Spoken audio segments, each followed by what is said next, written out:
ich darf euch herzlich willkommen heißen zur HR Future Night 2021, How Diversity and Inclusion will save our asses. Wir haben einen bewusst provokanten Titel gewählt und wie wir diesen Titel und den Termin ausgewählt haben, hatten wir keine Ahnung, in welcher Situation und in welcher Umgebung wir uns sozial bzw. auch wirtschaftlich befinden werden. Und meiner Meinung nach ist das Thema Diversity and Inclusion aktueller, präsenter und dringender denn jemals zuvor. Und wir haben eben auch aus dem Grund lauter internationale Leute hier eingeladen und machen unser Event heute auch in 2 Sprachen. Das bedeutet, die ersten 1,5 Stunden werden in Deutsch abgehalten und die nächsten 2,5 Stunden werden in Englisch abgehalten. So at this time, very welcome to the HR Future Night 2021, and we have a really cool topic today. The topic is how diversity and inclusion will save our asses. If you are just English speaking and not familiar with German, that's no problem. We will start with the English speaking program at 5:40 Central European Time. So it's 5:40 where the whole program will switch to English. And so you can stay here in our event, or you just log out and get online again at 5:40 Central European Time. So you are very welcome to join us here, or we see you later. Thank you so much. Wunderbar. Das bedeutet, als allererstes einmal möchte ich euch danken, dass ihr euch die Zeit genommen habt, an einem Donnerstagnachmittag und am Abend die Zeit zu investieren. Und hier jetzt auch die Frage, ich habe es schon begonnen. Bis jetzt hat mir noch keiner etwas gedeutet oder geschrieben, ist es okay, wenn ich mit euch weiterhin per Du bin? Das wäre ja, das wäre nein, das wäre, erinnert euch, der Moderator spinnt. Ja, okay, Dankeschön. Ja. Wenn ihr mich dann im Laufe der HR Future Night 3-mal auf Sie ansprecht oder dann im Chat auf Sie schreibt, dann habe ich es auch begriffen. Okay, dann werde auch ich wiederum auf per Sie wechseln.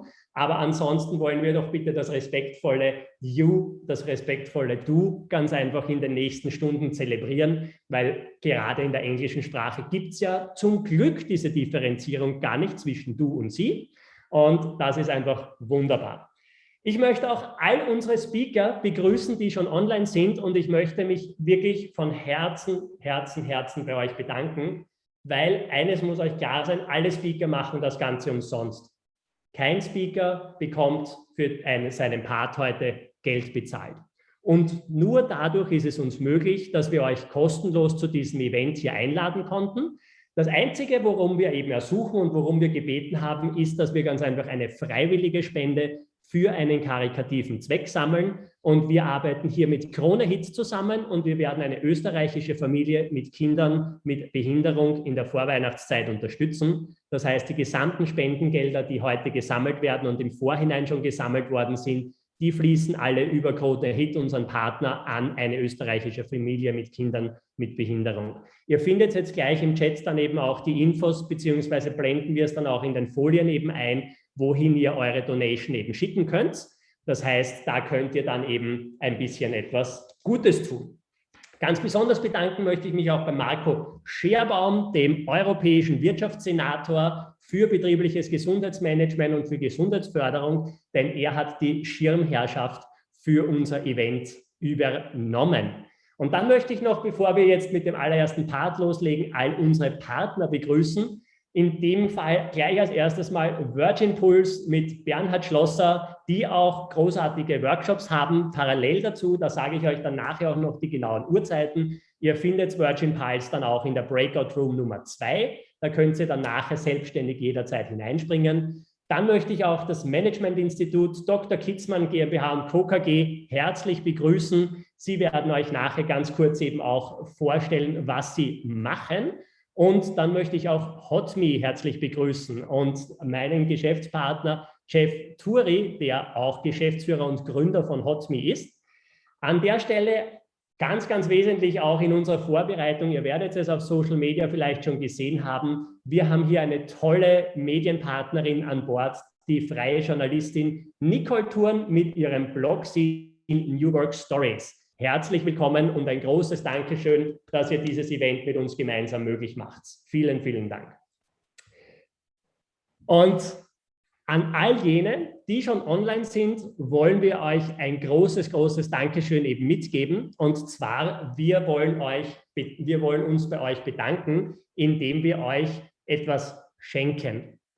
Und Geschenke macht man viel zu selten und wir haben uns dazu entschlossen, dass ihr belohnt werden sollt, dass ihr den Nachmittag und den Abend mit uns verbringt. Das bedeutet, wir wollen euch die Möglichkeit geben, dass ihr einen kostenlosen CHC-Check als Dankeschön eben für uns, also von uns bekommt, dass ihr ganz einfach hier auch mit dabei seid. Das heißt, ihr findet jetzt gleich in dem Link dann im Chat den Link dazu, dass ich es noch rausbringe und könnt euch für einen kostenlosen Termin eben registrieren. Ja, das heißt, da findet ihr, wie gesagt, dann gleich im Chat den Link dazu zum kostenlosen CHC-Check. Ich habe euch lang genug auf die Folter gespannt. Jetzt geht's los. Und zwar der erste Teil, den wir haben, wird für mich persönlich wirklich unglaublich spannend werden, weil ich nämlich die Story dahinter kenne. Und da möchte ich jetzt einen ganz besonderen Menschen gleich auf die Bühne, auf die virtuelle Bühne holen, denn er hat eine wirklich unglaubliche Geschichte zu erzählen. Und für mich könnte es keinen besseren Einstieg in den inhaltlichen Teil der HR Future Night 2021 geben, als das, was ihr jetzt gleich zu hören und zu sehen bekommt.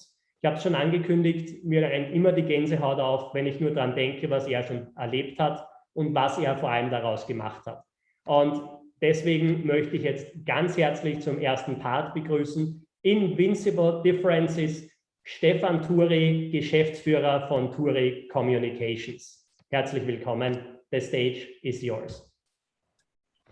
Lieber Stefan, liebe alle, vielen Dank für diese Worte. Was soll ich sagen? Du hast vorher gesagt, ihr hattet da keine Ahnung dazu. Das ist bei mir hängen geblieben, weil ich habe nämlich keine Ahnung, was ich heute sagen werde. Das Einzige, was ich heute mitgebracht habe, ist eine Stoppuhr und das bedeutet, ich ende bei Minute 10, um mein Plan soll sozusagen korrekt abzuspulen. Es ist für mich deshalb unglaublich bedeutsam, hier zu sein, aus mehreren Gründen. Zum einen, weil die Anwesenheit bei der letzten Future Night schon mein Leben verändert hat und der Stefan Poschig einer von jenen wichtigen Menschen ist in meinem Leben, die mich in diesen letzten 2 Jahren begleitet haben. Und wo, wie ihr dann hört, auch noch ganz andere Dinge entstanden sind. So, und jetzt fange ich einfach an. Vor 2 Jahren habe ich das Dasein als saturierte Beamtenforelle im österreichischen Sozial- und Gesundheitsministerium an den Nagel gehängt. Aus mehreren Gründen. Das eine ist, ich habe seit 30 Jahren die sogenannte unheilbare Diagnose Multiple Sklerose und daran glaube ich inzwischen nicht mehr. Ich habe nur gemerkt, wenn ich dort weiter bleibe, dann werde ich wirklich relativ bald in den Apfel oder in das Gras beißen und nicht in den Apfel. Und dementsprechend bin ich weg dort. Wollte mich selbstständig machen und habe gewusst, irgendwas muss ich machen, aber noch keine Ahnung wie. Und ich muss euch heute wirklich eines sagen, die letzten 2 Jahre waren ein einziges Pleiten-, Pech- und Pannenkonzert. Und der Stefan und einige andere waren in meinem engen Kreis dabei, die mich immer wieder begleitet haben, unterstützt haben und aufgefangen haben. Und ich habe an sich eine sehr gute Idee gehabt. Ich habe das sogenannte Talentogramm entwickelt. Damit kann ich bewusste und unbewusste Talente von Menschen abbilden und ihr Alleinstellungsmerkmal herausfinden. Und ich habe das einfach rausgebracht und das war davon begeistert. Aber was dann noch folgen sollte und wie das funktioniert in der Selbstständigkeit, na, da bin ich eines ums andere Mal wirklich auf die Schnauze gefallen. Habe keine Ahnung gehabt, wie es funktioniert und war oftmals am Verzweifeln. Und ich muss eines sagen, ich habe viel gelernt, darunter auch vom Stefan. Und wenn ich eines sagen kann, dann das, worauf ich heute nach diesen 2 Jahren stolz bin, zu sehen, dass es immer um die menschlichen Werte geht im Business. Und es gibt genug Leute, die sich vielleicht Geschäfte anders irgendwie zu eigen machen. Aber wenn etwas zählt, dann ist es, wenn man mit Handschlagqualität was abschließen kann. Und dass ihr auch mich keine Sekunde falsch versteht. Wenn ich das Thema Behinderung einbringe, was mich extrem immer wieder wirklich herausgefordert hat. Ich kann kaum gehen, man sieht mir das jetzt nicht an. Und ich habe ganz viele Hürden. Nur auf eines bin ich auch in diesen 2 Jahren so richtig vollgekommen, immer ins Prinzip der Selbstverantwortung einzusteigen. und mich niemals auf irgendwas auszureden, und sei es auch meine Krankheit, vor allem, weil ich vielfach gesehen habe oder erkannt habe, dass ich mir eigentlich selber im Weg gestanden bin. Und auch die Krankheit dadurch gefördert habe, dass ich jahrelang Raubbau an mir selber und an meinem Körper betrieben habe. Und so bin ich der Reihe nach Schritte gegangen in diesen 2 Jahren und habe also wirklich vom Tuten und Blasen keine Ahnung gehabt. Aber ich bin auch dann auf etwas draufgekommen, während ich die Talente von anderen immer wieder sehr leicht sehen kann, habe ich bei meinen eigenen, bin ich daneben gestanden auf der Spur, so wie man das oft sagt, ja, der Coach, super, für den anderen kann er da ganz toll was sehen und helfen, aber bei sich selber steht er auf der Seife. Jetzt bin ich aber auch dann drauf gekommen, dass man eigentlich aus der Peinlichkeit, aus dem Unangenehmen von diesem Element herauskommen sollte und sich dem stellt und sagt, ja, genau darum gibt es Gemeinschaft und darum gibt es Zusammenhalt. Und darum helfen einander die anderen und man darf immer wieder draufkommen auf Dinge. Aber eines ist ganz wichtig, immer wieder dran zu bleiben und nie aufzugeben und raufzugehen. Dazu ist es für mich halt auch besonders, dass mein lieber Neffe auch hier ist, der liebe Jeff mit HotMe. Deshalb auch, weil wir beide im menschlichen Sinne massiv über unseren Schatten gesprungen sind. Und der Stefan spielt auch eine Rolle hier dabei, weil als ich auch vor 2 Jahren ungefähr meine Ex-Frau verlassen habe, hat das alles, es ist jetzt, ich will da nicht einsteigen, hat das zu massiven Verstimmungen auf allen Seiten geführt. Und ich habe auch mit meinem Neffen ungefähr 1,5 Jahre haben wir kaum ein Wort gesprochen. Er rief mich dann auf einmal an, wir haben dann schon irgendwie so im Vorfeld geklärt, wir wollen das jetzt mal ausreden, und sagt mir, lieber Onkel, Onki, sagt er zu mir, ich brauche deine Hilfe, ich weiß nicht weiter. Schickt mir dann sein Konzept und ich habe mir gedacht, okay, ich bin an sich eher jemand, der begeisterungsfähig ist, aber das, was dieser junge Mann hier herausgezaubert hat, das ist so dermaßen punktgenial, dass es eigentlich Facebook aus den Angeln heben kann.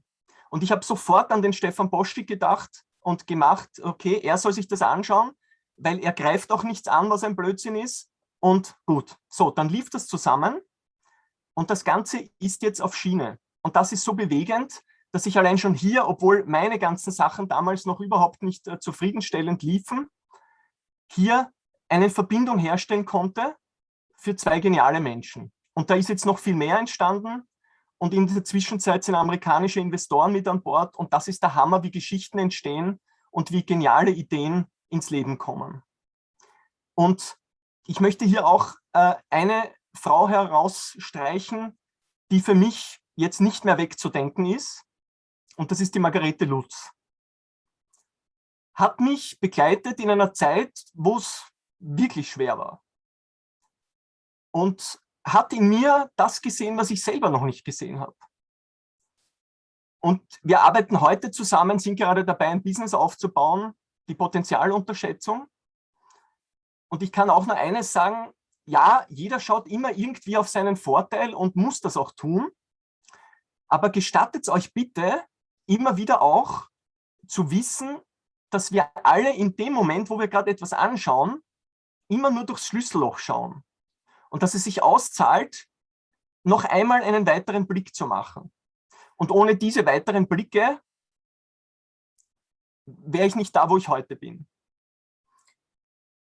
Die Zeit ging ins Land und ich habe bei der letzten Future Night den Michi Bichler kennengelernt, einen genialen HR-Mann. Mit seiner Hilfe habe ich das Talentogramm auf eine komplett andere Ebene stellen können, sodass es jetzt auch validiert ist und einfach den Ansprüchen von Firmen genügt. Ich habe unter anderem mit einer der größten deutschen Banken verhandeln dürfen, aber die haben mir damals gesagt, Stefan, das ist leider nicht validiert, das können wir nicht nehmen. Und außerdem solltest du nicht dazu sagen, dass du mit schamanischen Techniken arbeitest. Und ich habe gesagt, ich sage es euch trotzdem, weil ihr sollt es wissen, worauf ihr euch einlasst. Das ist damals nichts geworden. So, und jetzt nach diesen 2 Jahren, wo wirklich, also ich an der Kippe zum finanziellen Kollaps gestanden bin, und nicht nur einmal mir Geld ausgeborgt, nicht gewusst habe, ob ich das durchhalte. Ihr seht, es ist sehr emotional für mich. Heute stehe ich 2 Minuten vor Schluss hier Und kann euch sagen, ich stehe gerade mit einer genialen Firma in Verhandlung, die knapp 100 Talentogramme machen will und sich jetzt selber davon überzeugt, wie genial dieses Tool ist, das ich da entdecken durfte. Und wiederum, eine der ersten Stefan vor über einem Jahr gesagt hat, ist, wenn es dich aufhaut, dann steh einmal mehr auf, als du hingeflogen bist. Und das ist das Wesentliche. Es ist auch keine Schande, hier zu weinen, vor allem überhaupt nicht. Es hat mich nur so bewegt, weil ich oft geglaubt habe, ich stehe nicht mehr auf. Aber ich stehe sehr stolz hier und vor allem ist es so, dass jetzt gerade mehrere Schienen beginnen zu starten. Und ich habe jetzt gerade auch dabei, bin kurz davor, im Kryptobereich ein interessantes Projekt auf die Beine zu stellen. Und ich kann nur eines sagen, wisst ihr, es haben mich viele belächelt und es haben viele gesagt, na, was will denn der? Der hätte doch froh sein sollen, wenn er im Ministerium da quasi auf seine Pension wartet. Aber so hart es war, mein Sohn war für mich der Indikator, dass ich richtig lag, weil nachdem ich mich getrennt habe, habe ich mit ihm wieder eine gute Beziehung gehabt. Und das war für mich klar, den Weg musst du gehen. Und weil es eben diese vielen Menschen hier gibt, die mich nicht fallen gelassen haben, möchte ich zum Abschluss bei Minute 49 noch was sagen. Wir haben immer ein Netzwerk und wir sollen uns immer überlegen, was können wir einbringen. Und auch, dass wir mal darüber hinwegschauen können, dass ein anderer jetzt mehr unsere Hilfe braucht. Weil ich habe in diesen letzten Jahren viel öfter Hilfe gebraucht. Aber jetzt sind noch andere Dinge gerade am Laufen, wo ich weiß, es wird sehr viel Geld fließen und dauert nicht mehr lange. Und dann freue ich mich schon darauf, diesen Kreislauf des Lebens endlich wieder voll füllen zu können. Und Stefan, verzeihe den Überzug von 15 Sekunden. Ich danke euch vielmals.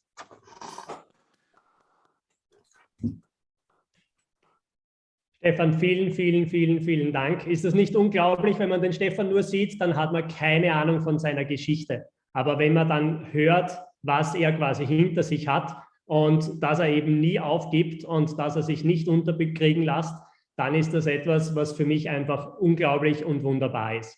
Und für mich persönlich ist Stefan seine Geschichte deswegen so faszinierend, weil es ganz einfach sehr, sehr stark das Thema Inclusion and Diversity widerspiegelt.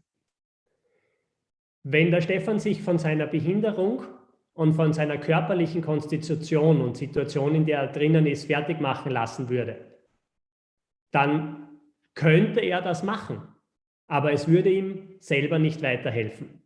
Und im Umgekehrten ist es aber so, dass leider viele Leute oder viele Unternehmen nach wie vor sagen, ja, der hat ja eine Behinderung. Na, der ist ja nicht geeignet für unsere Arbeitswelt. Na, der kann das ja gar nicht. Ja, der ist ja gar nicht belastbar. Den können wir ja gar nicht eingliedern, weil der hat ja viel höhere Krankenstände. Und das sind schlicht und ergreifend Vorurteile. Und genau denen wollen wir heute auch begegnen. Und deswegen finde ich deine Story wirklich inspirierend, Stefan. Vielen Dank, dass du die mit uns geteilt hast. Und ich wünsche dir alles Gute auf deinem weiteren Weg. Vielen Dank. Was ich auch in einem unserer letzten Events gelernt habe, ist, kennt ihr das? Das ist Klatschen. So klatschen Leute, die nicht hören können. Ja? Sehr schön, es funktioniert. Vielleicht können wir das auch einführen für die nächsten paar Stunden und für die nächsten paar Minuten.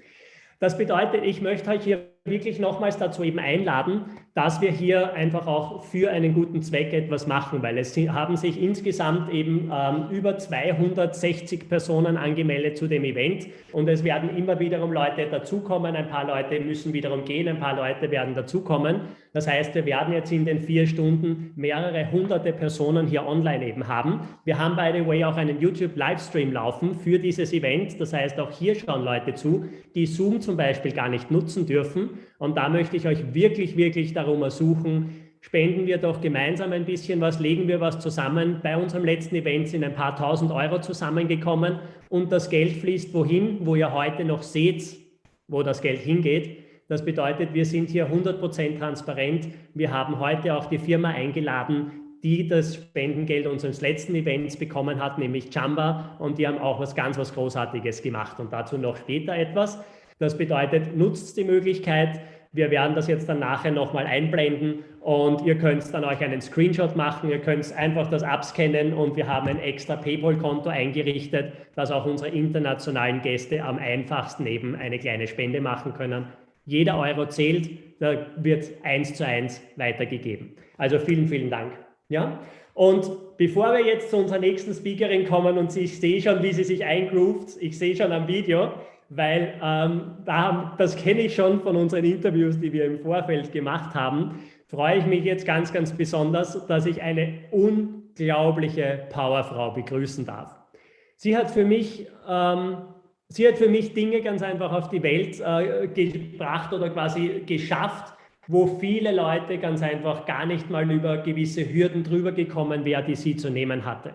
Und sie ist eine unglaubliche, lebensbejahende, positive Frau und ganz, ganz großartig unterwegs und ganz, ganz erfolgreich. Und deswegen freut es mich jetzt, dass ich unsere nächste Expertin begrüßen darf. Wir werden jetzt gleich eine kurze Einleitung machen mit ein bisschen Musik, weil sie groovt sich eben immer mit Musik ein und das finde ich einfach schön. Der nächste Teil, The Others Unleash the Magic of D&I mit Susan Omondi. She is Founder and Managing Director of Value Addition. Susan, herzlich willkommen. The stage is yours.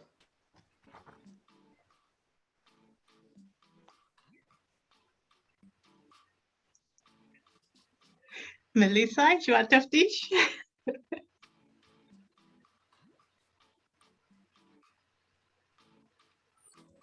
Nein, hören wir nicht. Aber jetzt war kurz etwas da.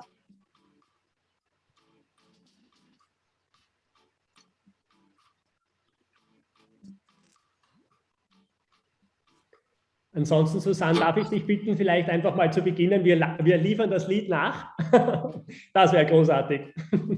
Okay, das machen wir unbedingt. Also, vielen, vielen Dank für diese Bühne. Vielen Dank auch, lieber Stefan Thüry, für diese bewegende, berührende Geschichte. Auch mit dir hatten wir live. Herzlichen Dank. Magie. Wie entfesseln wir diese Magie der Vielfalt? Die andere, gibt es nur die andere und wir. Ein durchaus spannendes Phänomen, das ich hier immer beobachte in Europa.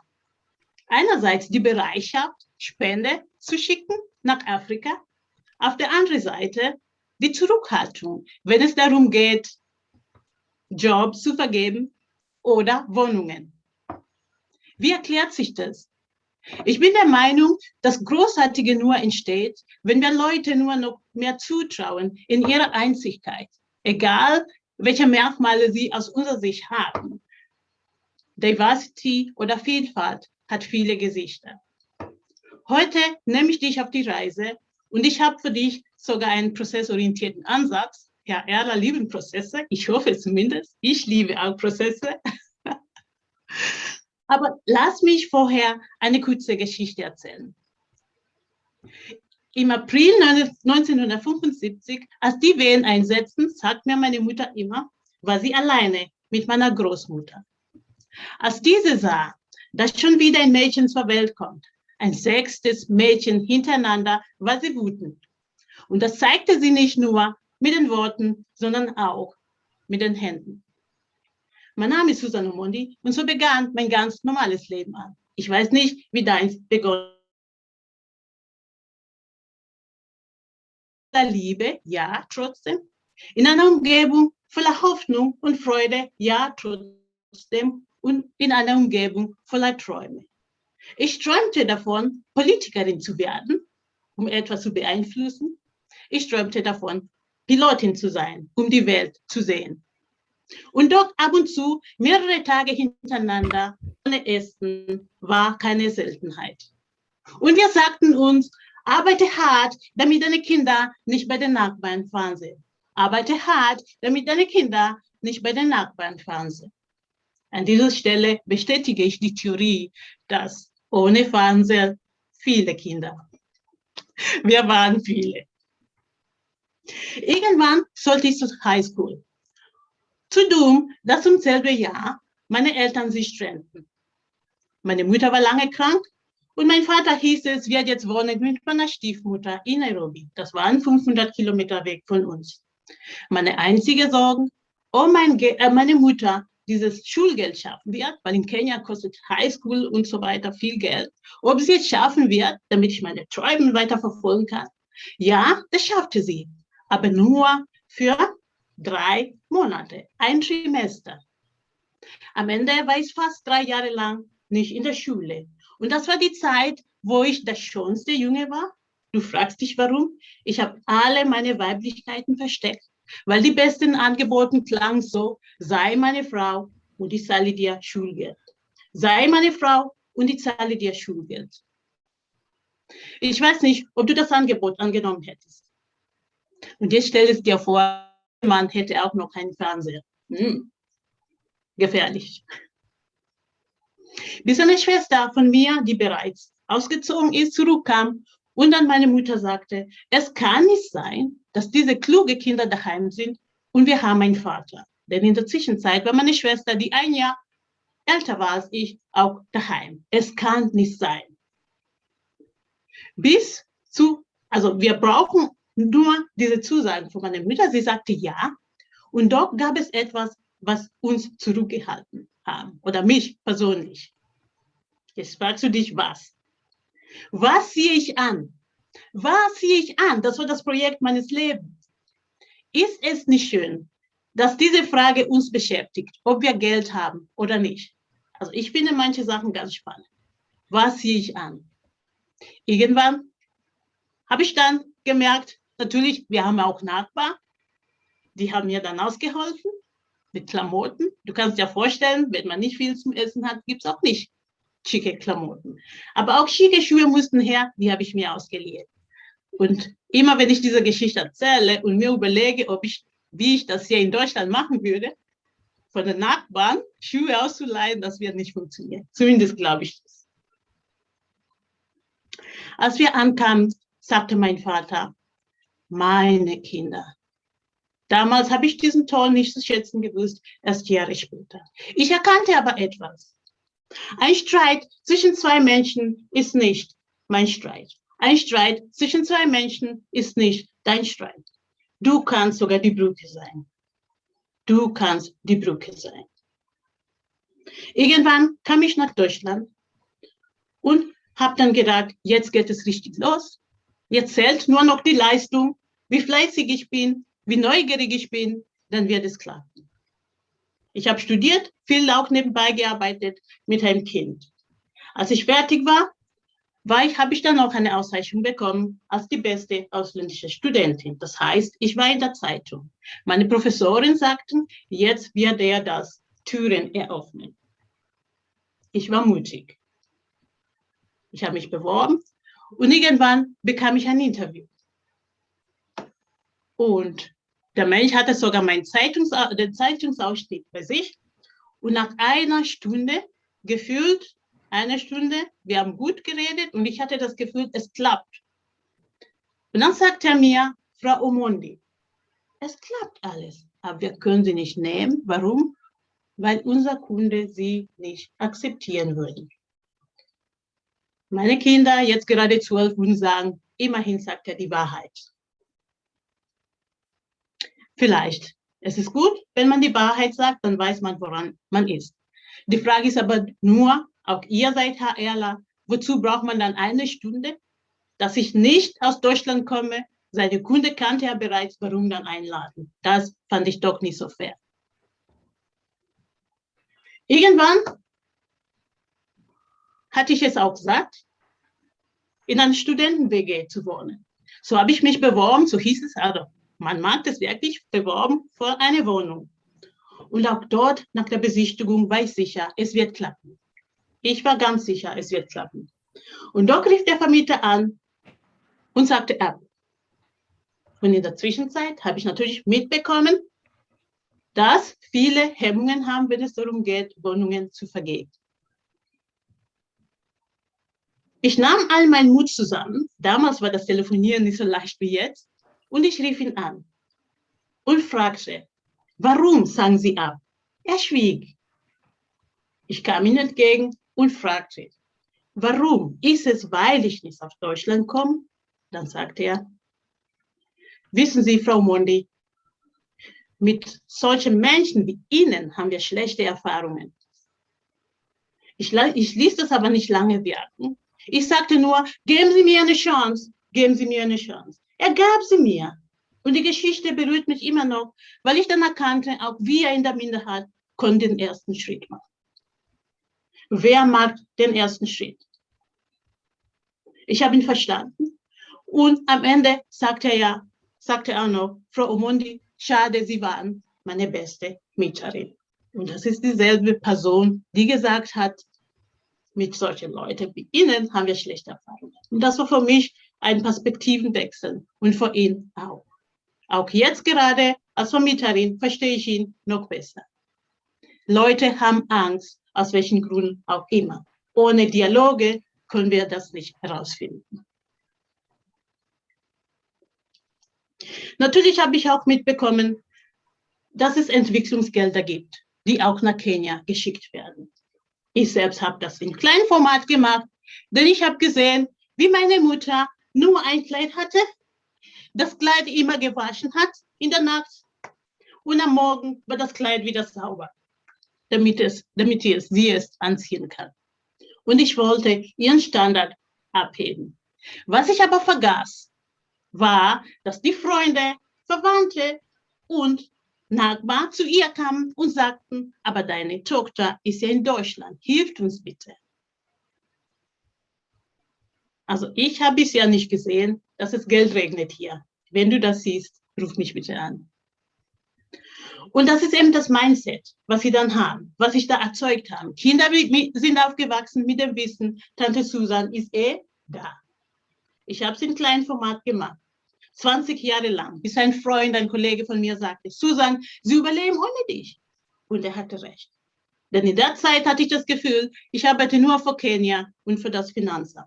Ich habe aber vergessen, dass ich toxische Abhängigkeit erzeuge. Und das machen wir auch immer mit unseren Spenden nach Afrika. Wir verwenden Bilder von Kindern, die ganz unschuldig sind.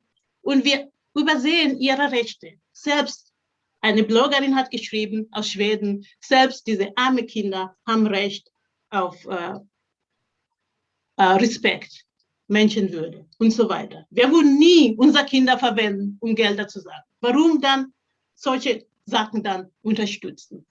Ich lade euch einfach ein, zu hinterfragen, ob die Art, wie wir spenden, helfen. Denn wahre Hilfe macht nicht klein.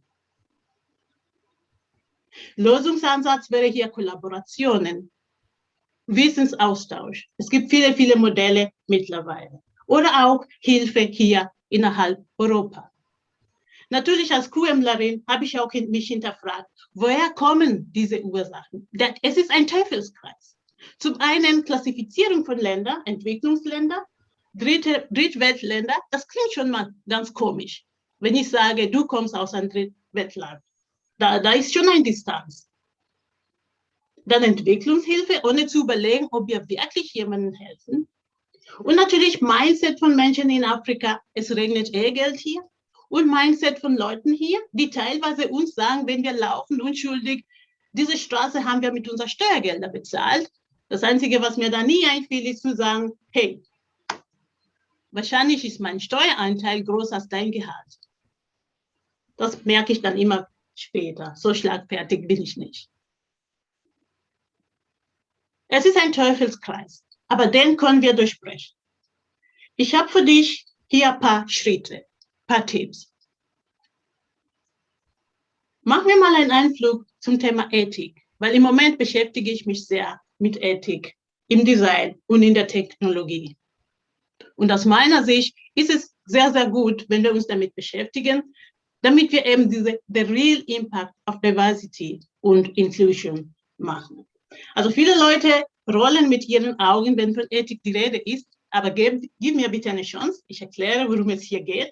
Ethik ist eine Methodik oder ein Werkzeug, um unsere Handlungen zu beurteilen, um Entscheidungen zu beurteilen, damit wir verstehen, warum tun wir das, was wir tun. Es geht um die Sinnhaftigkeit. Auch wenn ich zurückkomme zum Thema Entwicklungshilfe, das, was wir machen, Hilft es wirklich den Leuten oder schaffen wir nur eine toxische Abhängigkeit? Ich hatte mal die Chance, ein Projekt zu begutachten. Jemand hat mich hingeschickt nach Kenia und das habe ich gemacht, habe wahrheitsgemäß berichtet. Als ich zurückkam, hat mich doch eine Frage sehr beschäftigt. Und so habe ich nach der offiziellen Berichterstattung ihm gesagt oder gefragt, du weißt doch, dass diese Leute in Kenia sich auch helfen können. Er sagte, Susan, das weiß ich. Aber wenn ich das mache, dann habe ich selbst keinen Job. Ist das nicht traurig? Ist das nicht traurig? Und Ethik hilft uns auch, im Rahmen von unserem Produktlebenszyklus zu überlegen, wen lassen wir heraus? Das ist so ein Ansatz, den ich hier ansprechen möchte. Wen lassen wir heraus? Wen lassen wir draußen? Auch das, was Stefan angesprochen hat, sein Einsatz ist mega cool. Oder die Leute, die dann auch schnell sagen, hey, er ist ja sowieso behindert, er wird es nicht schaffen. Damit lassen wir jemanden draußen. Es gibt mehrere Wege, Leute draußen zu lassen, indem wir unser Luxusgüter hier genießen und uns ist es egal, was die Leute, die diese Teile oder Komponente herstellen, uns ist es egal, wie sie leben. Das ist auch eine Möglichkeit, Leute draußen zu lassen. Ich lade euch einfach ein, im Rahmen von Produktlebenszyklus zu hinterfragen, was ist das sinnhaftig, das, was wir tun? Und wenn wir schon designen, dann sollten wir überlegen, welche Fähigkeiten modifiziere ich von welchen Leuten, welche Rechte nehme ich Leuten auch weg und welche Konsequenzen erzeuge ich für die Menschen und für die Umgebung und so weiter, bis zum fairen Handel und zum Schluss auch noch abfallmäßig, oder? Wenn wir unsere Abfälle nur nach Afrika oder Asien schicken und hier bleibt sauber, haben wir noch eine saubere Welt? Ich glaube nicht. Es hilft auch, diese Perspektivenwechsel. Das hilft sehr. Eine Frage, was ich euch hier stellen möchte, ist auch, ist es in Ordnung, auch das ist die Frage von Ethik im Design und in der Technologie, wenn die Mehrheit von etwas profitiert, ist es dann in Ordnung, wenn wir die Minderheit dabei benachteiligen? Das ist sehr, sehr wichtig. Wenn wir jetzt zurückkommen zu HR-Prozess, bleiben wir bei HR-Prozess, was euer Kerngebiet ist. Es fängt hier an mit der Bedarfsplanung, Anforderung und so weiter. Und gerade bei Anforderungen, ob KI unterstützt oder nicht, ihr habt das vielleicht schon gehört bei Amazon, die haben ein KI verwendet und weil aber KI oder Amazon früher eher Männer eingestellt hat, waren dann Frauen benachteiligt. Das ist sehr wichtig. Und selbst wenn du kein KI jetzt unterstützt für Entscheidungsfindung, in Zukunft wird das kommen. Aber da lade ich euch einfach ein, bewusst das einzusetzen.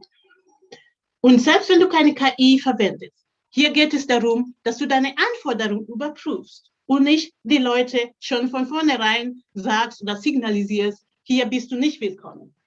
Wir wissen mittlerweile, männlich, weiblich, divers ist angekommen. Ich sehe das oft. Was aber noch dahinter steckt, sind Beispiele wie, wir brauchen für diese Tätigkeit ein perfektes Deutsch. Aber die meisten Tätigkeiten brauchen sowas nicht. Auch da lade ich euch einfach ein, zu hinterfragen, was machen wir hier? Was für Anforderungen brauchen wir? Und sind unsere Ansprüche doch zu hoch? Und wir lassen ein paar Leute draußen. Und das dann durchspielen bis zum Austritt. Alle diese Gedanken habe ich zusammen als ein PDF. Und ich werde das Melissa schicken. Ich glaube, das kommt euch noch, oder ihr bekommt das noch morgen oder im Laufe der Woche. Ich habe das bewusst einfach nicht geteilt, damit du meine Schreibfehler nicht zählst. Am Ende habe ich ja noch 5 Schritte für dich, für wahrhaftige Vielfalt. Denn wir haben von Einzigartigkeit gesprochen. Einbeziehung bedeutet nicht, dass ich mich hineinpasse in deiner Schublade. Wenn aber die Schublade offen ist, kann ich immer noch rausgehen.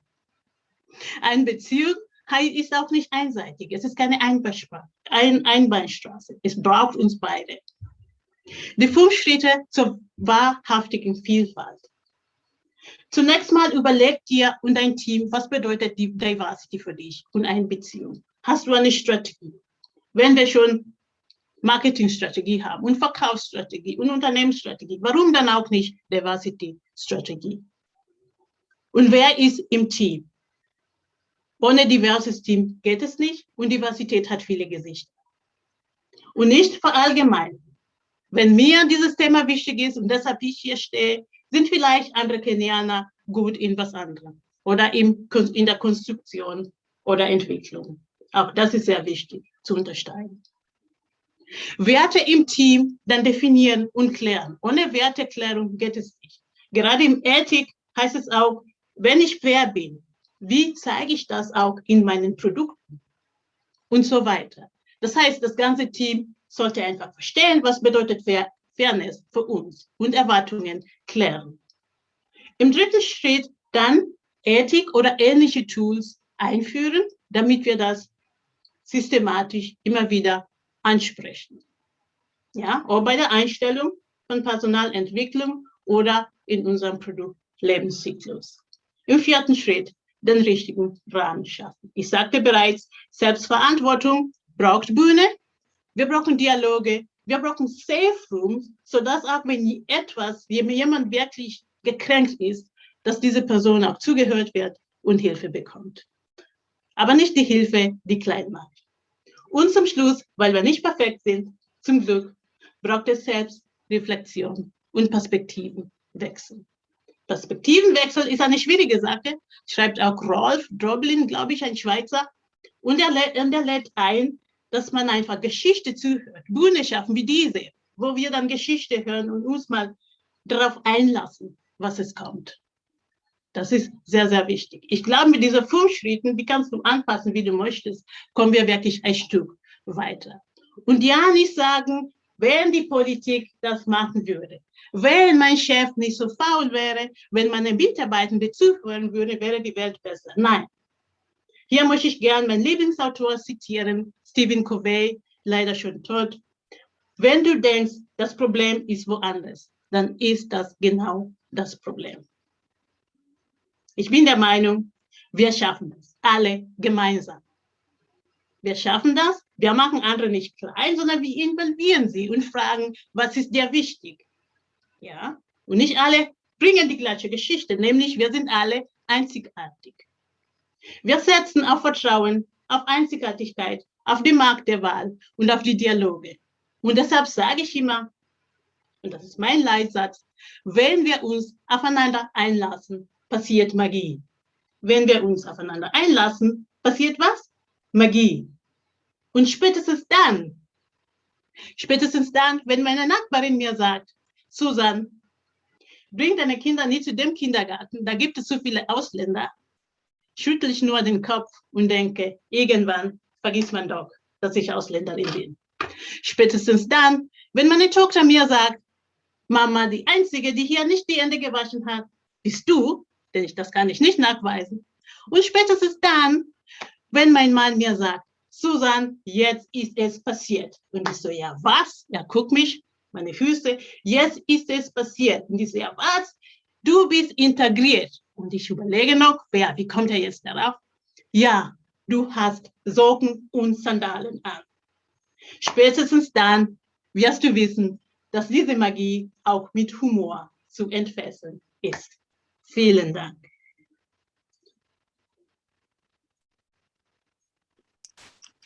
Wie versprochen, lassen wir jetzt noch dein Lied.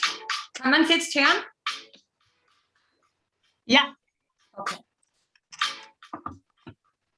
Jetzt ist wieder weg.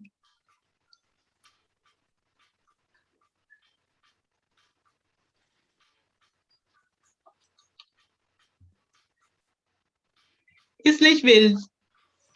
Vielen Dank, vielen Dank.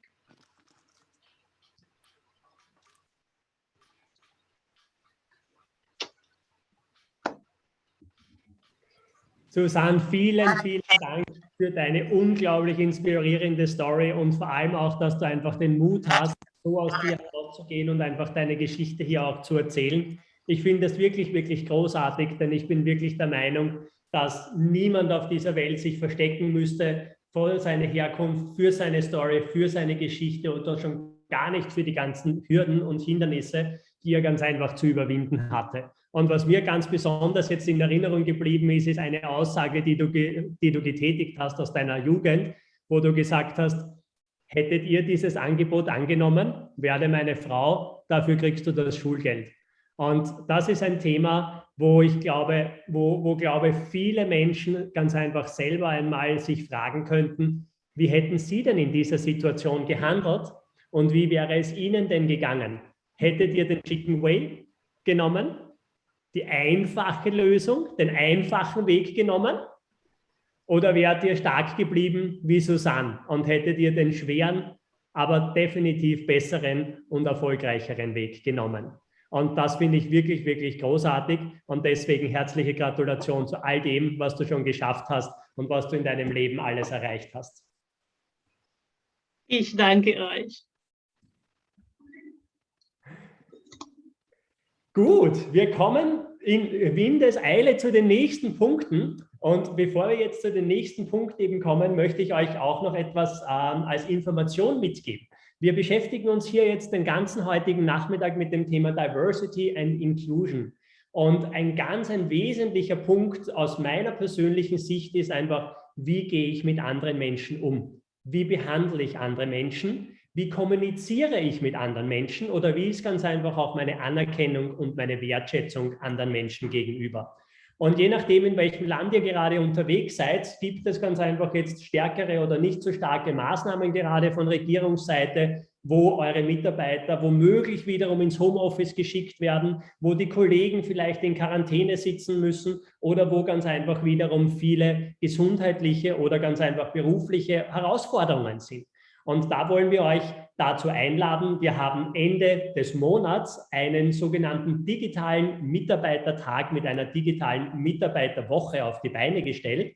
Da an dieser Stelle auch ein riesengroßes Dankeschön an unseren Partner Virgin Pulse, die das mit uns gemeinsam organisieren. Und hier habt ihr die Möglichkeit, entweder ihr selbst oder eure ganzen Mitarbeiter auch innerhalb von sehr, sehr praxisorientierten Workshops Unterstützung im Homeoffice zu bekommen, bei Remote Leadership, beim Thema Selbstorganisation, aber genauso ganz einfach in Gesundheitsthemen. Ihr findet jetzt gleich im Chat die Möglichkeit, also den Link, wo ihr euch über diesen digitalen Mitarbeitertag und diese digitale Mitarbeiterwoche informieren könnt. Das heißt, jeder, der hier Interesse hat, einfach ganz dem Link folgen dann und da könnt ihr euch dann gerne in den nächsten Tagen darüber informieren oder euch natürlich auch anmelden. Der Vorteil ist, die Leute können sofort im Homeoffice besser arbeiten, die Leute haben sofort ganz einfach eine bessere Kommunikation und ich kann auch als Führungskraft einfach meine Mitarbeiter viel, viel besser durch so herausfordernde und schwierige Situationen durchbegleiten. Also ihr seht den Link im Chat, das heißt, jeder, der für diesen Fit for New Work digitaler Mitarbeitertag Interesse hat, kann sich hier dann nachher da weiter informieren.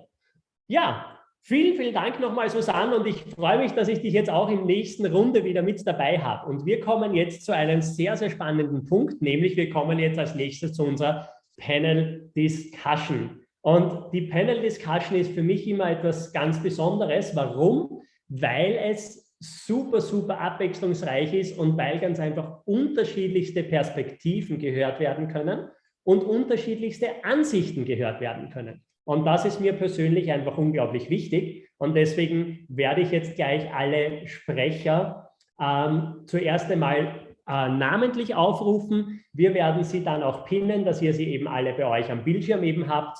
Und wenn wir dann eben loslegen, hat jeder Sprecher und jede Expertin die Möglichkeit, sich dann selbst ganz kurz auch vorzustellen. Ja? Ich darf zu mir auf die virtuelle Bühne bitten Martina Hofer-Moreno, HR-Expertin und Inhaberin von Erfolgsspur.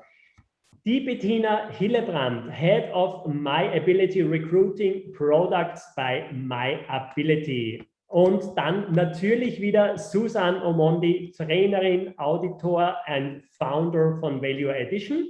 Und last but not least, unseren Senator HC Marco Scherbaum, unseren Wirtschaftssenator für Gesundheitsmanagement, unabhängiger Experte für betriebliche Gesundheitskonzepte, Unternehmer, Dozent und Fachbuchautor. Herzlich willkommen auf der virtuellen Bühne.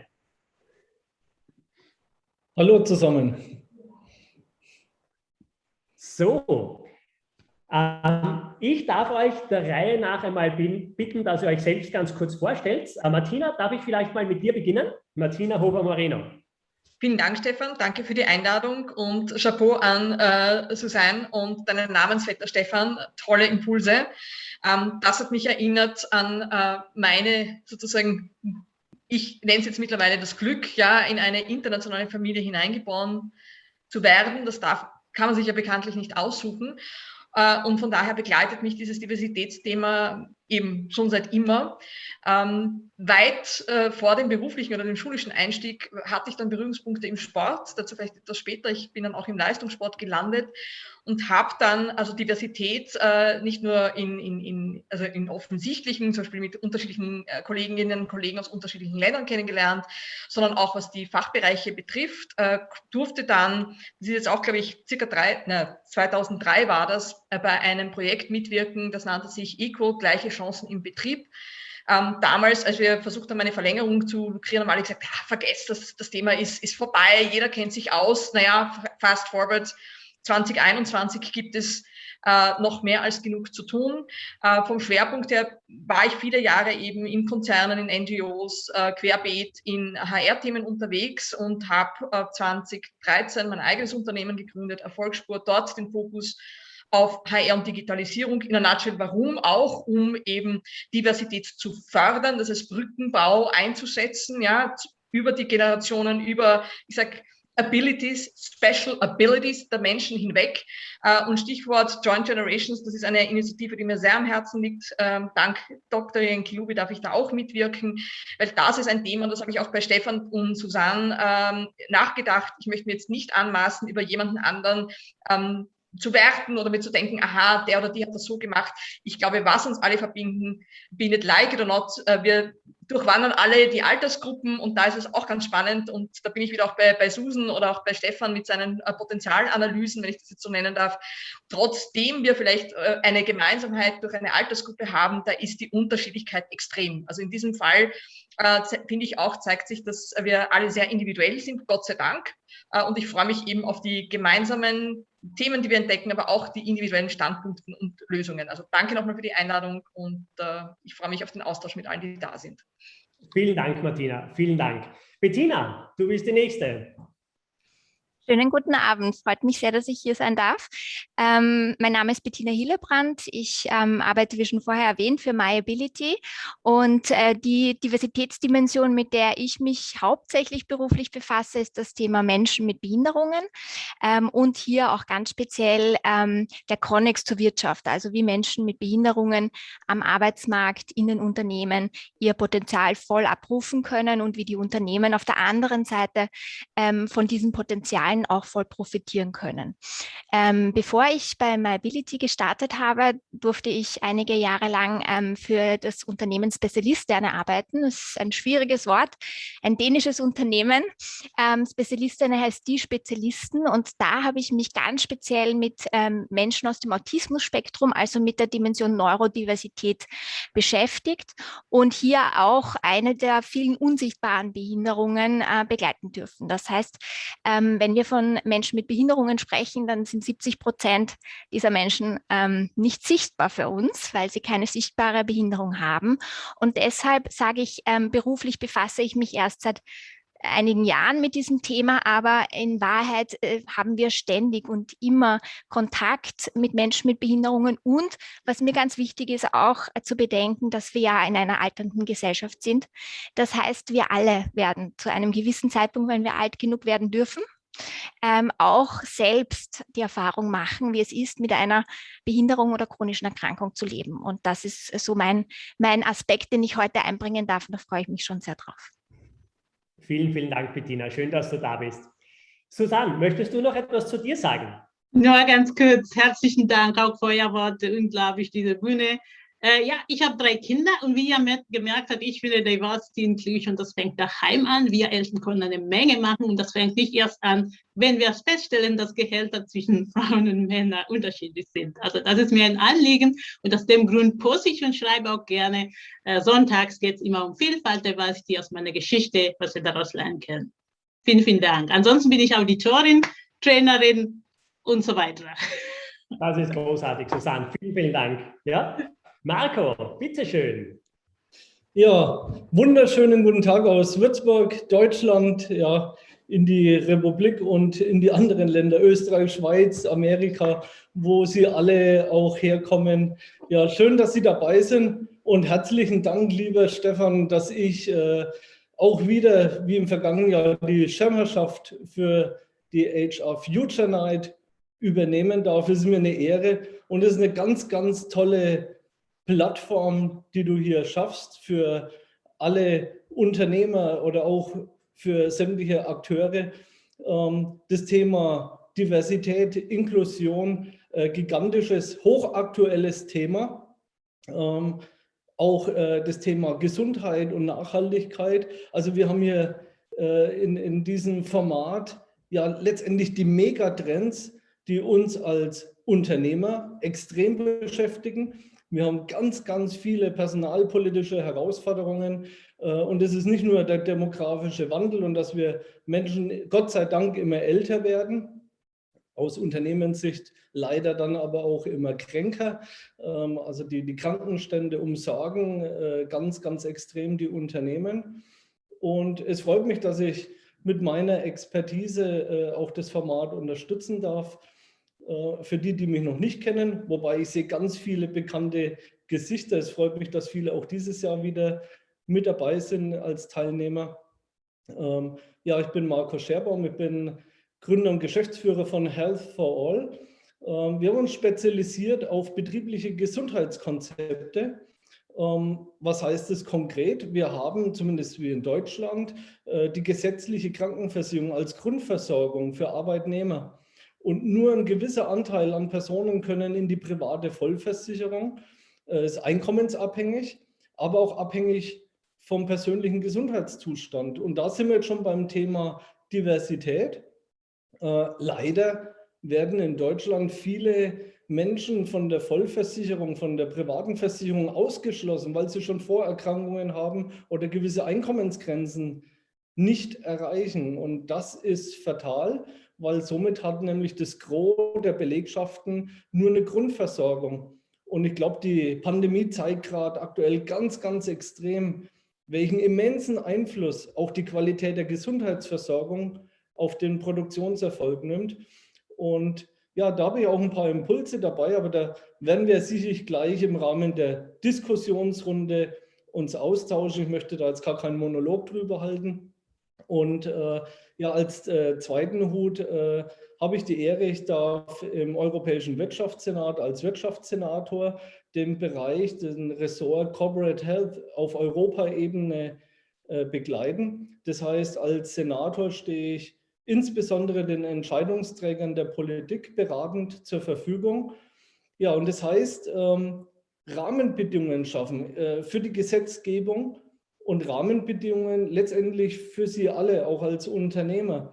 Es ist wichtig, dass wenn Arbeitgeber doch schon bereit sind, im Rahmen ihrer sozialen Fürsorge Investitionen zu betreiben, dass dann aber bitte auch von der Politik die Rahmenbedingungen passen. Und da freut es mich, ich sage immer so als kleines Rädchen in einem großen Bereich der Europapolitik mitmischen zu dürfen. Und wenn Sie Anregungen haben, das ist so jetzt der Appell, dann bin ich auch fertig mit meinem Intro, wenn auch Sie Themen haben, die Sie bewegen zum Thema Rahmenbedingungen, kommen Sie gerne auf mich zu, weil ich kann auch in meiner Funktion, in meinem Amt nur so gut sein, was ich auch von Ihnen und von der Wirtschaft natürlich zu hören bekomme. Ich verstehe mich da als Sprachrohr. Also nutzen Sie das gerne, lassen Sie uns in den Austausch gehen. Wenn Sie mehr wissen wollen, Sie sehen hier einen QR-Code, scannen Sie den ab, dann sehen Sie einiges über die Hüte und finden Kontaktdaten. Da ist es einfach kurz zusammengefasst. Und jetzt freue ich mich auf eine Diskussion mit allen Beteiligten und an der Stelle schon mal an alle Teilnehmer. Ich wünsche Ihnen ganz, ganz viele Informationen, viele Impulse und bleiben Sie auf jeden Fall gesund, motiviert und positiv in Gedanken und negativ in Sachen Corona. Ich kann ein Lied singen. Vor einem Jahr hatte ich Corona. Wir müssen jetzt nur in die nächsten Fragen hineingehen, sonst läuft uns die Zeit davon. Das heißt, wir werden gleich in die erste Frage hineinstarten und die erste Frage lautet wie folgt. Was ist denn deine persönliche Definition von Diversity and Inclusion? Und wir wollen wirklich verschiedenste Aspekte durchbringen. Das heißt, ich darf euch um möglichst kurze, prägnante Antworten eben bitten, dass wir ganz einfach hier wirklich viele Themen aufgreifen können in den nächsten 20 Minuten. Das heißt, was ist deine persönliche Definition von Diversity and Inclusion? Susanne, darf ich dich als Erste gleich mal bitten? Ja, gerne. Danke, Stefan. Danke für diese Runde.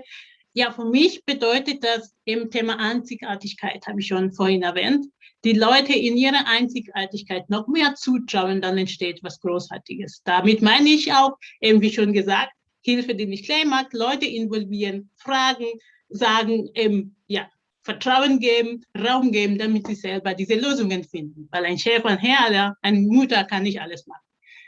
Die Leute wissen am besten, was für sie wichtig ist. Im Einzigartigkeit. Großartig, danke Susanne. Ja, Martina, deine Definition? Für mich ist Diversität und Inklusion einer der Erfolgsfaktoren für den persönlichen und den beruflichen Erfolg. Vor allem, wenn wir eben genau unsere Einzigartigkeiten bündeln. Und damit kommen wir aus meiner Sicht wirklich also persönlich und als Team im Beruf, aber auch als Gesellschaft viel schneller voran, als wenn jeder sozusagen in Schubladen denkt. Super, Martina, danke schön. Bettina, deine Definition? Diversität ist für mich eine Tatsache, die einfach hier ist, ob wir sie sehen wollen oder nicht. Und Inklusion ist im Grunde der Motor, der Diversität erst zu einem erfolgreichen Handeln bringt. Also wenn wir inklusiv handeln und denken, dann können wir Diversität wirklich in Erfolg umwandeln. Großartig. Vielen Dank, Bettina.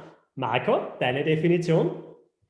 Ja, ich habe Diversität letztendlich im Firmenname und im Titel meines Fachbuchs zum Programm gemacht, nämlich Health for All und Gesundheit für alle. Und wenn ich sage für alle, dann heißt es, wir dürfen niemanden ausschließen. Ja? Also wirklich den Zugang zu einer hochwertigen medizinischen Gesundheitsversorgung für alle, unabhängig von sämtlichen Faktoren, ob Einkommen, Alter, Geschlecht, Beruf, Status, was auch immer, Vorerkrankungen, für jeden die gleiche hochwertige Gesundheitsversorgung. Großartig. Vielen, vielen Dank, Marco. Meine Definition von Diversity and Inclusion ist relativ einfach. Es gibt ein Wort. Alle. Ein einziges Wort. Alle. Warum? Weil alle Menschen das Recht haben, die gleichen Chancen zu haben, weil alle Menschen das Recht haben, die gleichen Möglichkeiten zu bekommen und alle Menschen die Möglichkeit im Bereich Diversity, aber eben auch inkludiert sein sollten. Das ist jetzt natürlich sehr global und umgesetzt ist es nicht so einfach, das ist mir schon ganz klar, aber das ist also einfach, was es für mich auf den Punkt bringt. Und da möchte ich jetzt auch in den zweiten Punkt hinein oder in die zweite Frage hinein. Wir haben ja einen sehr provokanten Titel für unsere HR Future Night heute gewählt und wir haben genau diesen Titel als Panel Discussion. Das heißt, How Diversity and Inclusion will save our asses. Also, meine nächste Frage, warum wird denn jetzt Inclusion and Diversity unseren Hintern retten? Bettina, darf ich dich als erstes bitten? Gerne. Also ein Aspekt, der mir da sofort in den Sinn kommt, ist der War for Talent, der einfach herrscht. Es herrscht ein Fachkräftemangel. Ich höre von allen Unternehmen, mit denen ich im Gespräch bin, dass sie kaum Bewerbungen bekommen. Und es gibt einfach Gruppen von Menschen, die dem Arbeitsmarkt schwer zugänglich sind, beziehungsweise die nicht in den Arbeitsmarkt geholt werden. Und ich glaube, das ist genau das, was unsere Assets saven wird, wenn wir es schaffen, diese Gruppen in unsere Unternehmen zu holen, aber sie auch in unseren Unternehmen den Rahmen zu stecken, dass sie ihre Leistungen abrufen können, auch bei uns gesund arbeiten können, dann glaube ich, dass wir einen absoluten Wettbewerbsvorteil haben können gegenüber Unternehmen, die immer noch den Durchschnitt suchen. Und der Durchschnitt wird uns in einer Welt, die sich ständig ändert, nicht die Lösungen bringen, die wir in der Zukunft brauchen, sondern es braucht es braucht Ecken und Kanten. Und Diversität ist eben genau das, Ecken und Kanten. Bettina, vielen, vielen Dank. Ja? Marco, warum wird uns das den Hintern retten? Das ist wirklich provokante Aussage. Ich schieße mal provokant zurück, nämlich mit der Aussage, wer nicht mit der Zeit geht, der geht mit der Zeit. Was will ich damit sagen? Ja, es ist provokant, aber ich glaube, es bringt es extrem auf den Punkt. Die Diskussion und die Debatten um die Inklusion und um Diversität, ich bin froh darum, dass wir sie führen und auch froh um dieses Format, was du hier machst, Stefan, weil wir machen das Thema zum Thema und es braucht die Akzeptanz in der Gesellschaft und es braucht die Akzeptanz auch im betrieblichen Setting. Und die Unternehmen, die meinen, da wegzuschauen oder das Thema nicht proaktiv anzugehen, die werden mit der Zeit gehen. Und damit meine ich, in den Zeiten des Arbeitnehmermarktes, Bettina hat es gerade gesagt, Thema War of Talents und Co. Wenn du heute nicht mit der Zeit gehst und gerade die Sprache der neuen Generationen sprichst, dann wirst du keine neuen Mitarbeiter finden. Du wirst über die Zeit auch mit Fluktuation zu kämpfen haben. Das heißt, nochmal, wer nicht mit der Zeit geht, der geht mit der Zeit. Es ist hart, aber das ist Fakt und das ist Realität. Absolut, Marco. Vielen Dank. Dankeschön.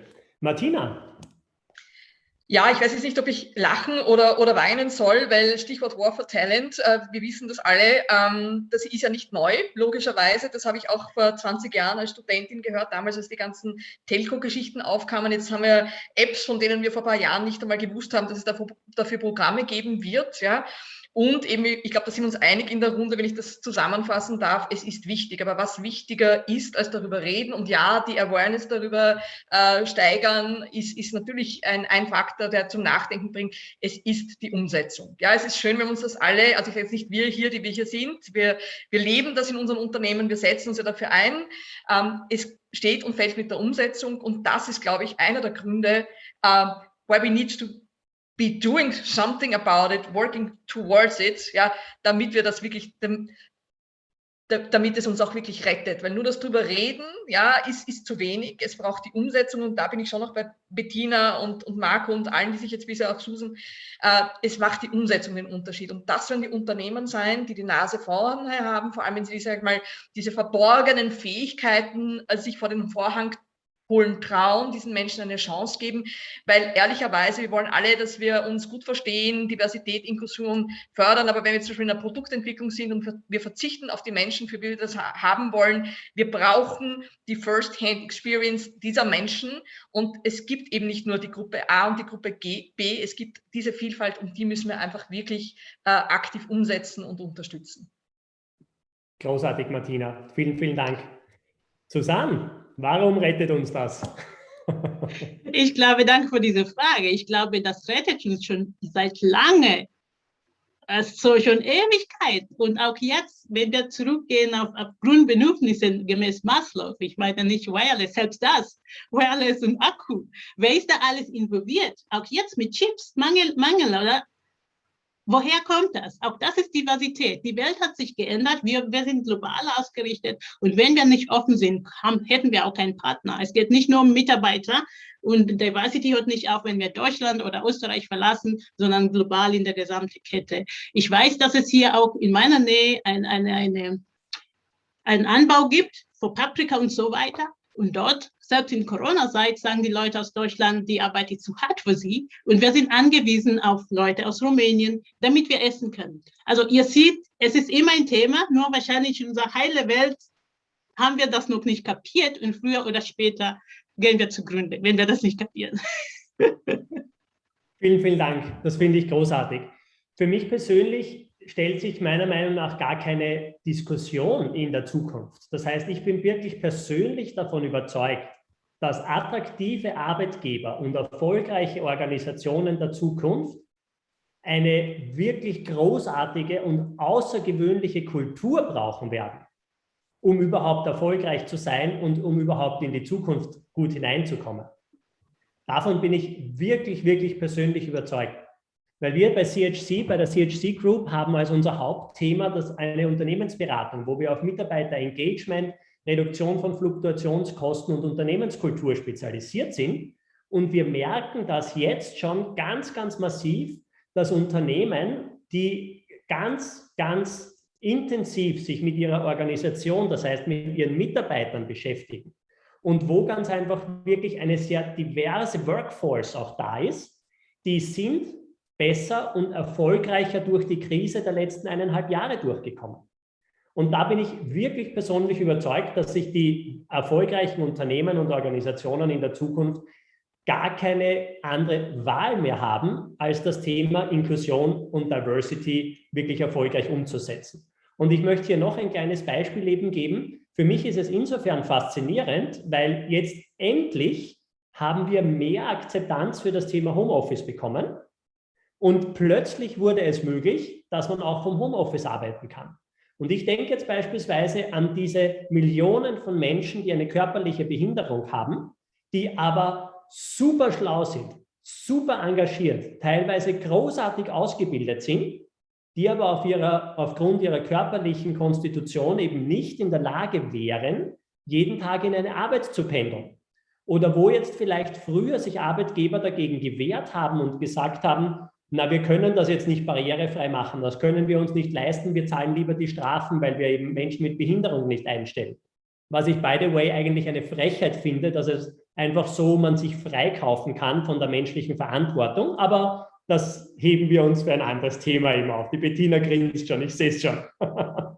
Ja, also, das ist für mich einfach ein ganz wesentlicher Punkt.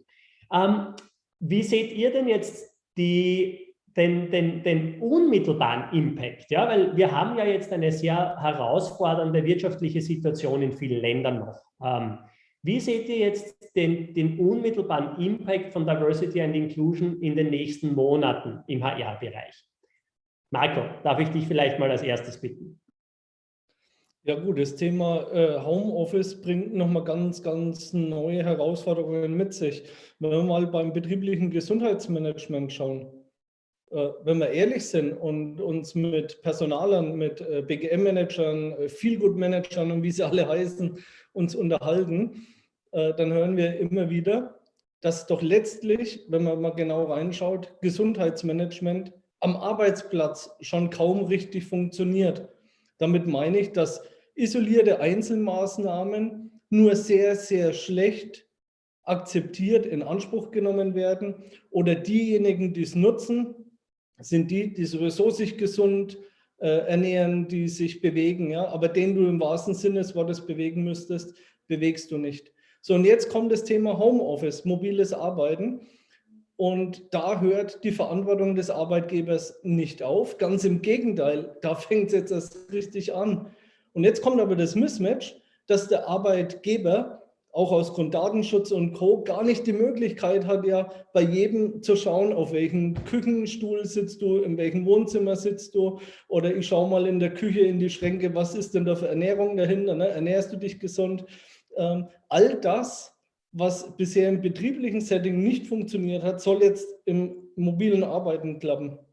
Und da kommt eine ganz, ganz neue Herausforderung zu. Und da braucht es entsprechende BGM-Maßnahmen und Konzepte, die unabhängig vom Betrieb, unabhängig vom Headquarter funktionieren und auch da wieder den Zugang für alle ermöglichen. Und das ist eine riesen Herausforderung und das wird extrem zunehmen. Und abschließend noch, was wir nicht unterschätzen dürfen, sind auch die psychischen Aspekte, also das Thema Mental Health. Was macht das mit uns allen? Thema diese Doppelbelastung, nicht nur Homeoffice, sondern auch noch Homeschooling und nur zu Hause sitzen, weniger soziale Kontakte. Das wird sich alles erst noch abzeichnen und da braucht es viel Achtsamkeit und viel Fürsorge von den Arbeitgebern. Großartig, Marco. Vielen Dank. Susanne. Wie war die Frage nochmals?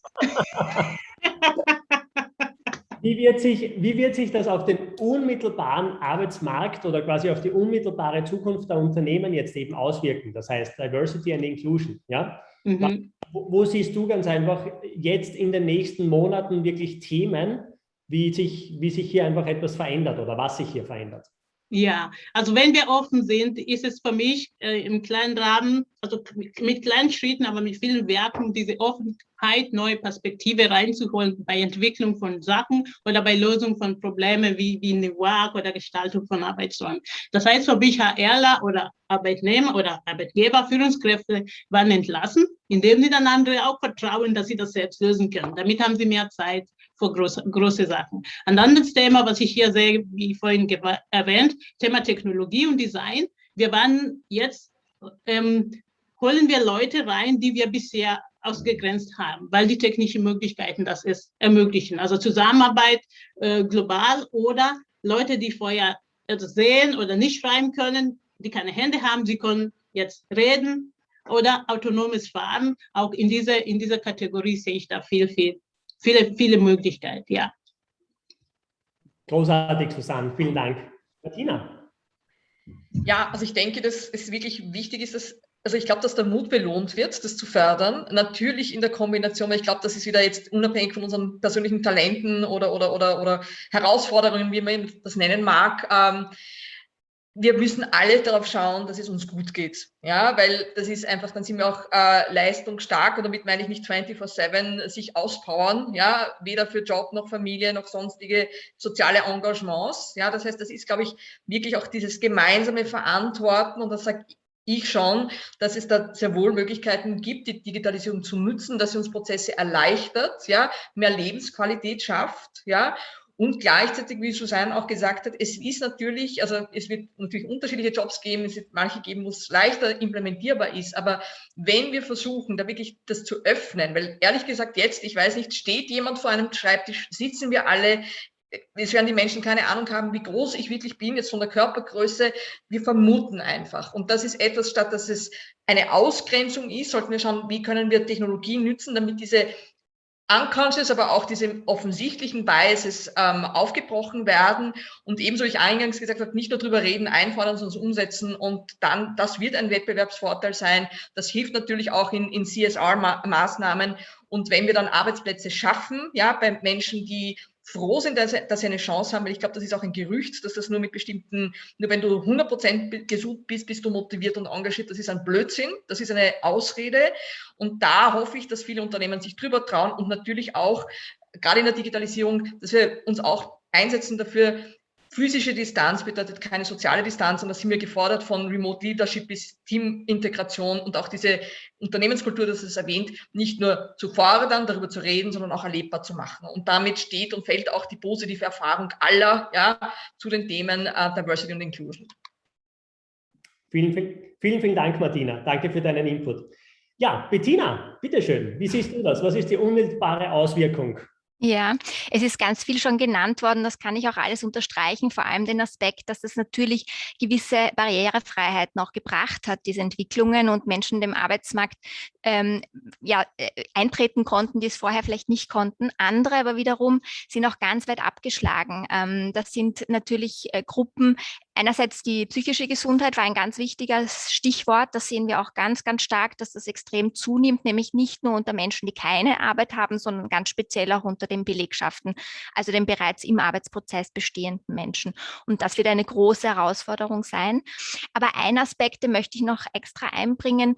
Ich glaube, es hat die Entwicklung der letzten Jahre, oder ja mittlerweile Jahre leider, gezeigt, dass es ganz neue Dinge gibt, mit denen man sich befassen muss. Beispielsweise ist natürlich alles in den virtuellen Raum getreten, und da gibt es dann auch die Notwendigkeit, zum Beispiel Barrierefreiheit im virtuellen Raum zu schaffen, oder auch E-Commerce, sehr, sehr stark gewachsen.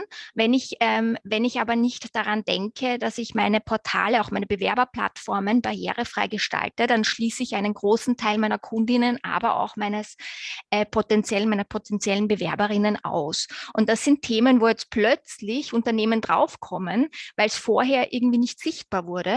Und jetzt plötzlich wird sichtbar, dass einfach die Webseite nicht gut handelbar ist, weder für Menschen mit Behinderungen noch für ältere Menschen beispielsweise, die vielleicht nicht mehr so gut sehen. Das heißt, ich glaube, hier sind ganz viele Aspekte plötzlich aufgepoppt, mit denen wir jetzt auch in unserer täglichen Arbeit konfrontiert werden und womit sich Unternehmen plötzlich befassen müssen. Absolut, da gebe ich dir recht, Bettina, und das kann ich auch unterstreichen. Genau das Gleiche erleben wir in unseren Projekten auch. Das heißt, wir sehen hier wirklich, dass ganz neue Themen oder neue Herausforderungen sind, aber einfach auch unglaublich viele Chancen sind. Und das ist im Endeffekt, mit diesen Worten möchte ich auch die Diskussionsrunde abschließen. Ich glaube, wir sollten uns mehr auf die Chancen und auf die ganzen Möglichkeiten konzentrieren, die durch die aktuelle Situation entstanden sind, und uns ein bisschen weniger auf die ganzen Probleme und Panikmache und Sonstiges, was es in uns ausgelöst hat, leider konzentrieren, weil dann werden wir gemeinsam eine gute Zukunft finden und einen guten Weg aus dem Ganzen heraus. Und Diversity und Inclusion, davon bin ich fest überzeugt, wird uns helfen und wird ein wesentlicher Erfolgsfaktor für die Zukunft sein. Ich bedanke mich bei euch für eure Inputs. Ihr wart großartig. Susanne Mondi, Martina Hofer-Moreno, Bettina und Marco. Dankeschön an euch und einen wunderschönen Nachmittag noch. Vielen Dank an alle. So, wir kommen weiter und ich darf euch noch einmal dazu einladen, bevor wir in den nächsten Programmpunkt kommen, dass ihr euch die Informationen zu dem digitalen Mitarbeitertag ganz einfach anschaut. Die Bettina hat es gerade gesagt, das Thema Homeoffice, Selbstorganisation, Remote Leadership, all die Schlagworte habt ihr jetzt gehört, wird immer mehr ein Thema sein. Das heißt, schaut euch einfach an, ob das eine tolle Unterstützung für eure Mitarbeiter eben sein kann.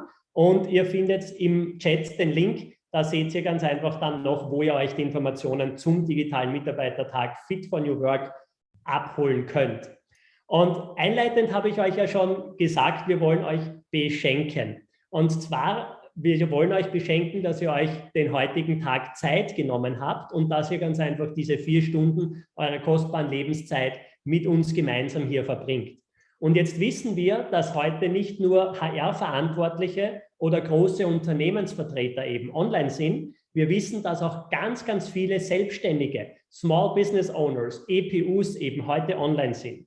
Und jetzt wird der CHC-Check, über den ich ganz am Anfang gesprochen habe, euch wahrscheinlich nicht weiterbringen, wenn ihr keine Mitarbeiter habt. Aber deswegen haben wir euch was Besonderes mitgebracht und wollen euch auch euch ein Dankeschön eben mitgeben. Und zwar habt ihr hier die Möglichkeit, einen kostenlosen persönlichen Coaching-Call mit mir persönlich zu machen und da in den nächsten Tagen und Wochen euch einen Termin auszumachen. Und da wollen wir ein ganz, ganz großes Dankeschön an euch sagen, dass ihr euch die Zeit genommen habt. Also vielen, vielen Dank. Ihr findet den Link im Chat und könnt euch in den nächsten Tagen und Wochen dann einen Termin aussuchen. Gut. Wir kommen jetzt zum nächsten Punkt, und zwar gibt es als nächsten Punkt eine Smart Stage Präsentation von einem unserer großartigen Partner. Und Stefan, ganz kurz, der Herr Kerner, also Herr Joachim Kerner wird es übernehmen. Perfekt. Okay. Wir kommen jetzt, Dankeschön, Melissa. Wir kommen jetzt eben zu unserem nächsten Punkt, nämlich zur Smart Stage Präsentation, eines unserer großartigen Partner, die das Event heute überhaupt erst möglich gemacht haben. Und da wollen wir uns ganz, ganz herzlich eben für die Unterstützung bedanken. Und ich darf jetzt für die nächsten paar Minuten den Herrn Kerner begrüßen er ist Coach und Management Institut Dr. A. Kitzmann GmbH. Herr Kerner, herzlich willkommen. The stage is yours. Ja, vielen Dank. Ich bin gerne hier für alle, auch Joachim. Ich sage jetzt einfach mal Stefan. Dankeschön, dass wir auch dabei sein dürfen. Ja, kurze Programmänderung. Eigentlich sollte unsere Trainerin Susanne Kirjan, die an unserem Standort in Wien ist und dort auch unsere offenen Seminare und Inhouse-Seminare betreut, ja, diese kurze Vorstellung machen. Sie ist heute in Frankfurt in einem Seminar und kam jetzt nicht rein. Okay, einfach eine technische Geschichte, egal. Wir nutzen die Zeit und wir sind da. Erstmal Dankeschön auch für diesen Rahmen. Also ich muss schon sagen, dass mich der Titel am Anfang schon auch provoziert hat. Ja, Inclusion und Diversity, wie sie uns den Arsch retten, ist sonst nicht so meine Sprache, aber ich verstehe ganz genau, worauf es hier ankommt. Und Dankeschön auch an die Beiträge vorher, absolut ein wichtiges Thema. Ja, wir als Management-Institut Dr. Kitzmann, uns gibt es seit über 45 Jahren schon. Also wir sind in Deutschland schon ein recht großer Seminaranbieter, Seminare für Fach- und Führungskräfte. Wir haben rund 80 Themen, die wir in unseren offenen Seminaren und natürlich in-house auch anbieten. Und ich habe jetzt einfach mal, damit das auch ein bisschen illustrieren kann, einfach mal eine kleine PDF, also drei, 4 Slides. Kann ich die zeigen? Geht das? Hört mich jemand? Ja, können Sie. Sie sollten die Möglichkeit haben, teilen zu können. Ja, okay. Dann machen wir das ganz kurz. Okay, gut. Also vielleicht hat schon mal jemand von Ihnen noch unser Logo gesehen, weil wir sind noch recht engagiert im Internet unterwegs. Und ich gehe auch gleich weiter. Genau, also wir sind hauptsächlich im deutschsprachigen Raum unterwegs, also das heißt in Deutschland, in Österreich und in der Schweiz. Und es gibt immer mal wieder auch Anfragen aus benachbarten Ländern wie den Niederlanden, Belgien und auch Polen. Und ja, durch unsere Seminare gehen jährlich über 5.000 Teilnehmer. Das sind eigentlich so die offenen Seminare an diesen 16 Standorten. Und überall, wo Sie uns, wenn Sie Inhaber einer Firma sind oder HR-Verantwortung haben, uns haben möchten, man kann uns auch im Einzelcoaching natürlich buchen. Ja, das heißt, mit wie vielen Menschen machen wir das denn? 5.000 Leute jedes Jahr durch die Schulung ist ja schon eine ganze Menge. Also wir haben insgesamt rund, ich sag mal 75, 80 Mitarbeiter. Davon ist ein großer Teil sind freie Trainer, die mit uns vertraglich mit dem Institut zusammenarbeiten, weil uns immer ganz wichtig ist, dass die Trainer und Trainerinnen eben auch von den Regionen kommen, also gebürtig oder sprachlich. Ja. Es ist immer besser, denke ich, wenn wir in Wien oder in Österreich Seminare geben, dass es auch einfach ein Trainer oder eine Trainerin ist, die aus der Region kommt. So, die Trainer haben alle selber lange Jahre Führungserfahrung in ihrem Beruf. Also sie wissen, wovon sie reden. Ein Kitzmann-Trainer wird eher so 40 plus sein. Das widerspricht ja so ein bisschen, wir nehmen alle mit, aber wir haben schon die Erfahrung gemacht, dass er eben ein Absolvent direkt nach dem Training, der dann auch selber vor gestandenen Führungskräften steht, ist oft schwierig. Deswegen meistens unsere Trainer so ab 40 plus. Gut, aber Ausnahmen bestätigen auch hier die Regel und wir sind dort auch sehr offen. Ich habe, wenn Sie auf unsere Seite gehen, also Kitzmann, BITS, Seminare, und ich habe hier unten mal einen Kringel gemacht, dann sehen Sie zum Beispiel, welche Seminare wir am Standort in Wien anbieten. Und ich habe das einfach mal hier auf die mal in Screenshot gemacht. Also das geht vom Mitarbeiter zur Führungskraft, natürlich Mitarbeiterführung für Führungskräfte. Und wir sehen eigentlich in unseren Seminaren, es gibt dort den roten Faden für die Trainer, aber dieses Thema Inklusion, Diversity spielt natürlich in diesen Seminaren immer eine große Rolle. Ja, weil wie will eine Führungskraft sich gut aufstellen oder ein Vorgesetzter, der nicht mit diesem Thema Diversity, Inklusion umgehen kann? Und ich komme gerade von einem Gespräch bei einem Kunden, einem großen Türenbauunternehmen in Deutschland, und wir setzen dort im nächsten Jahr wieder Seminare auf, und genau dieses Thema habe ich angesprochen. Gesagt, wie schaut es denn bei euch aus? Ja, natürlich haben wir heute viele Mitarbeiter aus unterschiedlichen Nationen, und das ist ein großes Thema bei uns in der Firma, und wir werden das im nächsten Seminar einfach mal umsetzen. Gut. dann komme ich ja hier schon zum letzten Slide. Das sind unsere Akteure. Also wenn Sie sich fragen, wer ist denn dieser A. Kitzmann? Das ist der Herr links, also Dr. Arnold Kitzmann. Der wird dieses Jahr schon 77 oder 78, jetzt ich glaube, in der nächsten Woche. Und seine Tochter, Dr. Jana Kitzmann, die unsere Geschäftsführung sind. Und ja, macht einfach auch für mich sehr großen Spaß, in diesem Unternehmen tätig zu sein. So, wenn Sie Fragen haben und Sie das Thema interessiert, was machen Sie dann? Gerne über Stefan, über die Melissa uns eine Frage zukommen lassen. Und ich denke, dann bin ich mit meinen 10 Minuten auch schon durch. Ist das richtig? Ja, genau. Vielen Dank, Joachim. Danke vielmals für deine wirklich spannende Präsentation und dass ihr euch die Zeit nehmt und vor allem auch wirklich so aktiv im Hintergrund dieses Event unterstützt habt. Ja. Großartig und vielen, vielen Dank. Dankeschön, wir haben zu danken. Wunderbar. Und wir nähern uns schon langsam dem englischsprachigen Teil und deswegen möchte ich euch abschließend noch eine Einladung zukommen lassen. Und zwar, was wir schon immer gemacht haben und die Leute, die das zweite Mal, vielleicht das dritte Mal bei einem unserer Events schon mit dabei sind, die kennen das schon. Bei uns gibt es kein großes B2B-Event, wo nicht das nächste angekündigt wird. Und Corona hat uns eines geschenkt, nämlich, dass wir von einem großen B2B-Jahresevent auf ein zweites großes B2B-Jahresevent umgeschwenkt sind, denn früher hatten wir nur den Chc Summit. Inzwischen gibt es auch die HR Future Night, wo ihr jetzt mit dabei seid. Und deswegen wollen wir euch herzlich dazu einladen, dass ihr euch jetzt schon einen Termin sichert.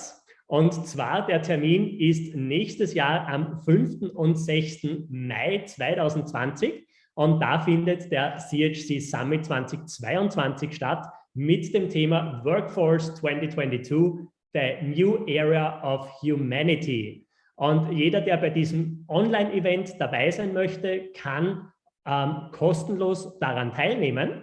Das bedeutet, jeder, der hier kostenlos daran teilnehmen möchte, kann jetzt ganz einfach Ja in den Chat schreiben und wir melden euch an, ihr habt einen kostenlosen Platz von uns reserviert, das einfach jetzt in den Chat Ja hineinschreiben und damit seid ihr automatisch für den Chc Summit nächsten Jahres schon angemeldet.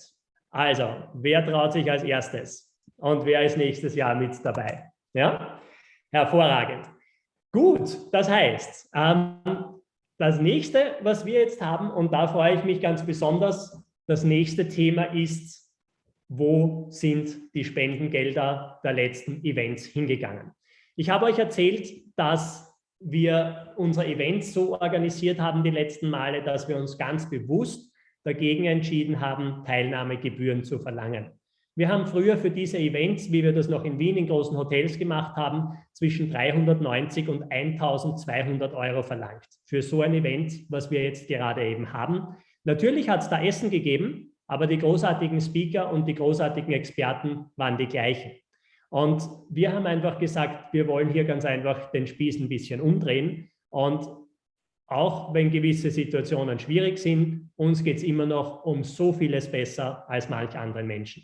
Und deswegen haben wir uns eben dazu entschlossen, bei unseren Events Spendengelder für einen guten Zweck zu sammeln. Und da freut es mich jetzt, dass wir dann unsere nächste Sprecherin begrüßen dürfen. Sie wird euch erzählen, wo das ganze Geld vom letzten Event hingegangen ist, vor allem aber, was Sie als Unternehmen für ganz, ganz großartige Themen und ganz, ganz großartige Projekte am Laufen haben. At this point, I heartily welcome all the English-speaking people because we have the time now to switch to our English program. So heartily welcome to everybody who is online and who is taking the time to listen to the next 2.5 hours and to be informed and be updated about diversity and inclusion. And the first part will be extremely interesting because we decided not to charge you for being here, but we decided we are collecting a free donation for a charity.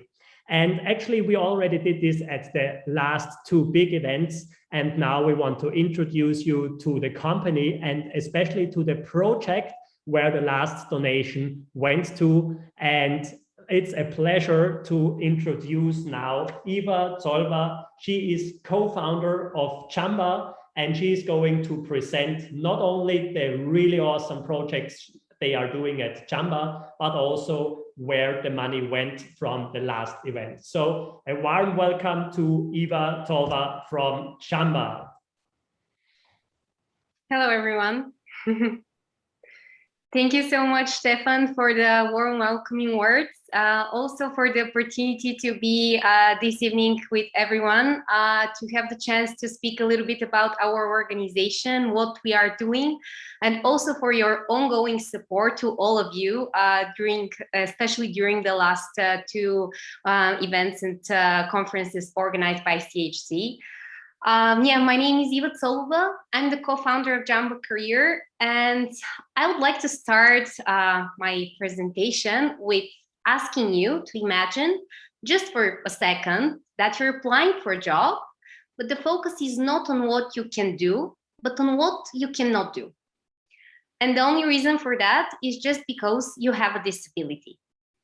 It's really bitter, it's sour, and it's also not fair.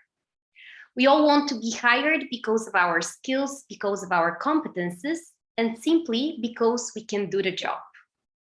Jobs are changing at the same time due to COVID, due to digitalization, due to the development of the world around us.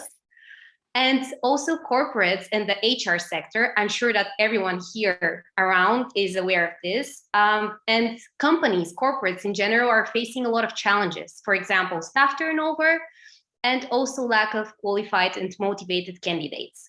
So this is the reason why we decided to establish our project Jamba.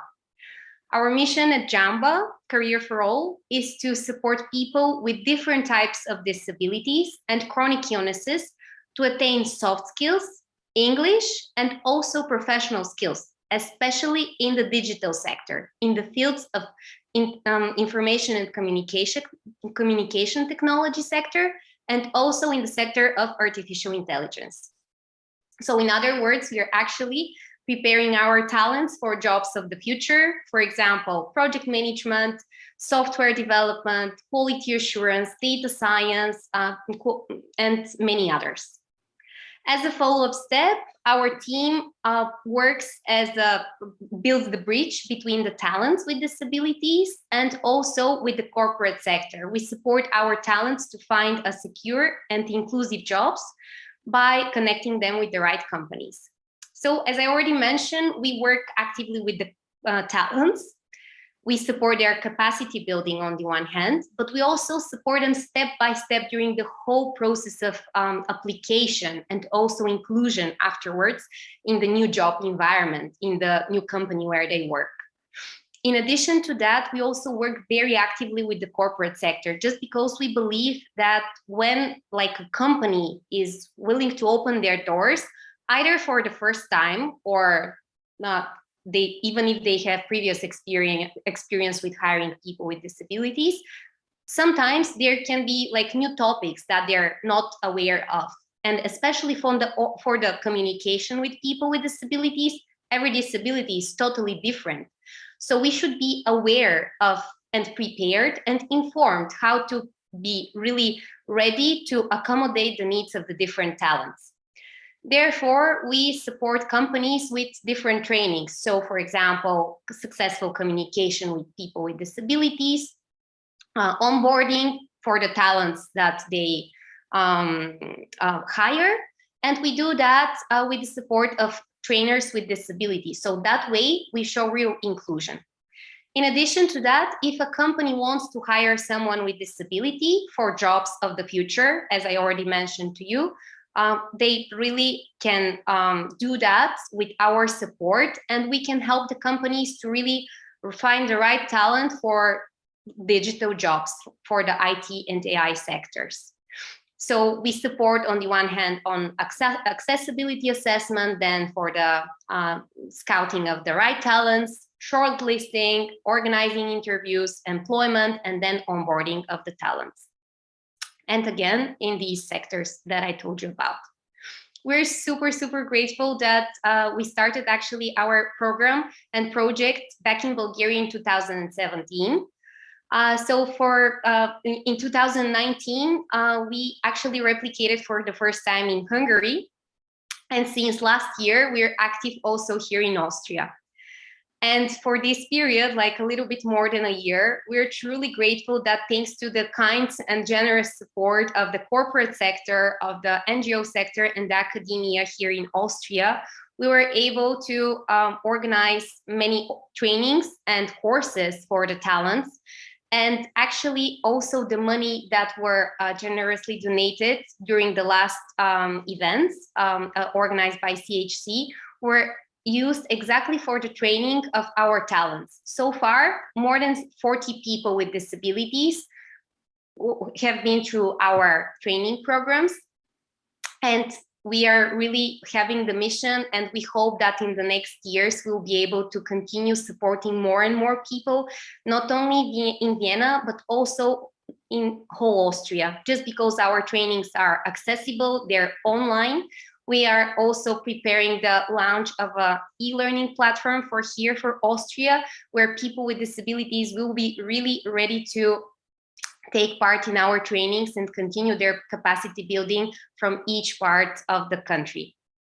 So yeah, if you're a company that really wants to support our mission, that believe in how important this is to involve yourself in the capacity building journey, and if you believe in a future of work that belongs to all, and if you're willing also to open your doors for talents with disabilities and want to hire someone with disability and need some additional information or training or recruitment support, you can really reach out to us. I will leave my contact details now in the chat, and then I will be really happy to start a conversation with any of you.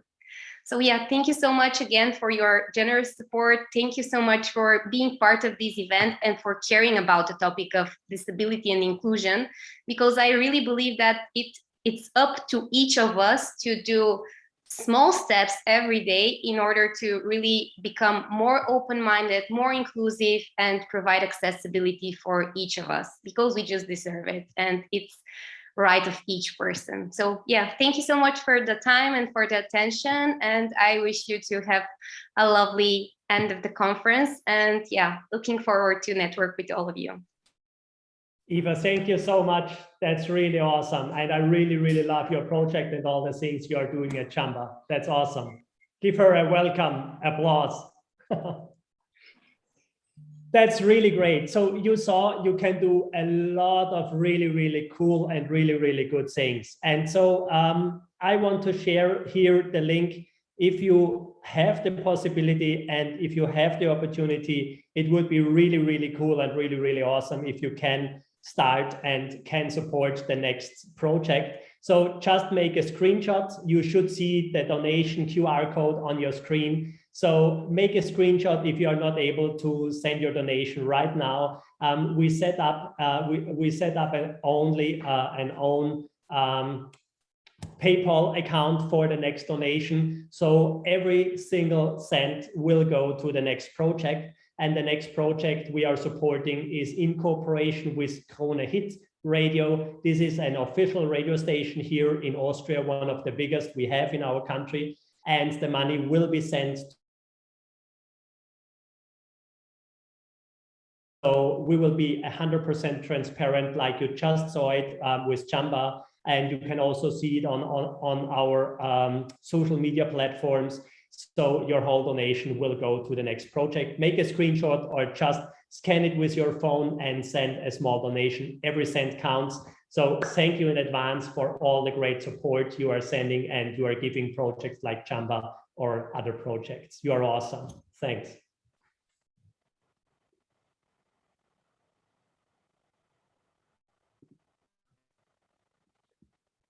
Good. Let's get to the next point. And I have a very, very interesting information for you, because at 6 p.m., so in 7 minutes from now, the first breakout session from our valued partner, Virgin Pulse, is going to start.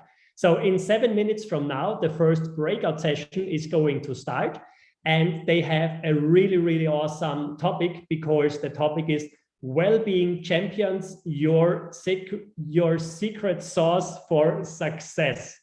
So in 7 minutes from now, the first breakout session starts with Virgin Pulse and Bernhard Schlosser, and it will be for 30 minutes. So you can jump into this breakout session, and you can always get back to our main session here. So if you don't know how this is working, we can also support you through the chat.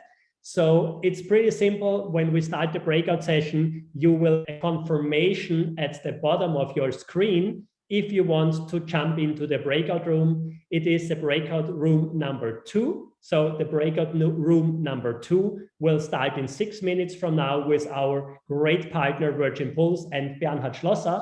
And they are going to talk in this workshop about well-being champions, your secret sauce for success. So you are very welcome to join this breakout session and to check out what they have and how you can benefit from the well-being champions.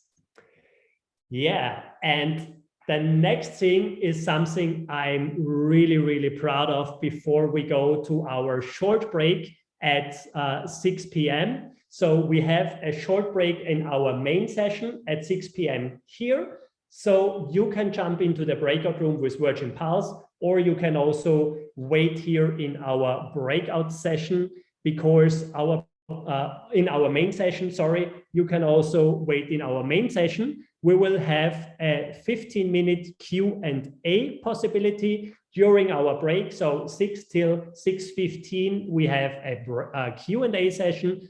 You can also grab a coffee, grab a drink, grab a tea, and make a short break. Otherwise, go to the Virgin Pulse session and breakout room. So you see that the program is really packed. So before we go to the next thing, it is an honor for me to introduce how we at the CHC group are dealing with diversity and inclusion. And I want to introduce a little bit more of our team and how we are going after these topics. Because what I want to share with you in the next 5 minutes is you will see how we are thinking and how we are living here at CHC. So you should see on your screen, if I share the right screen, I'm sorry, here it is, no. If I share the right screen, you should see on your screen how we are operating and how we are working and how we are thinking here at CHC. And it's really a personal topic for me at CHC, because I'm really personally convinced that a remarkable culture is needed to become the best employer of the future. And to achieve this, we improve employee engagement, increase productivity, and strengthen the leadership culture by implementing world-class consulting services. And we already talked about this in the panel discussion a couple of minutes ago, and I'm really convinced that the employers of the future will have to take care about inclusion and diversity. And that's the only way how you can be and become successful in the future. Because we have so many issues, and with COVID, we have so many problems with war of talents, with really great people who are leaving the company. So we should invest in the future. And actually what our main goal is in CHC, we are setting specific framework conditions. So in my opinion, what I can do as a business owner, I can set the target and I can set the framework that inclusion and diversity is even possible in a company. So to give you a little bit more background information, my name is Stefan Poschig. I'm CHC of Corporate Health Consulting and the CHC Group. I have over 20 years of experience as an entrepreneur, and I founded 6 different companies in 2 different continents. So I have a little bit experience in founding companies, and I have a lot of experience in dealing with people. and leading people to success and leading organizations to success. So what is so important for us here at CHC is we defined the framework together with our employees, and we figured out a way how we can make a couple of things possible, because we are working 100% remote. We have very, very flexible working hours. So every employee of us can decide when he works, where he works, and how he works.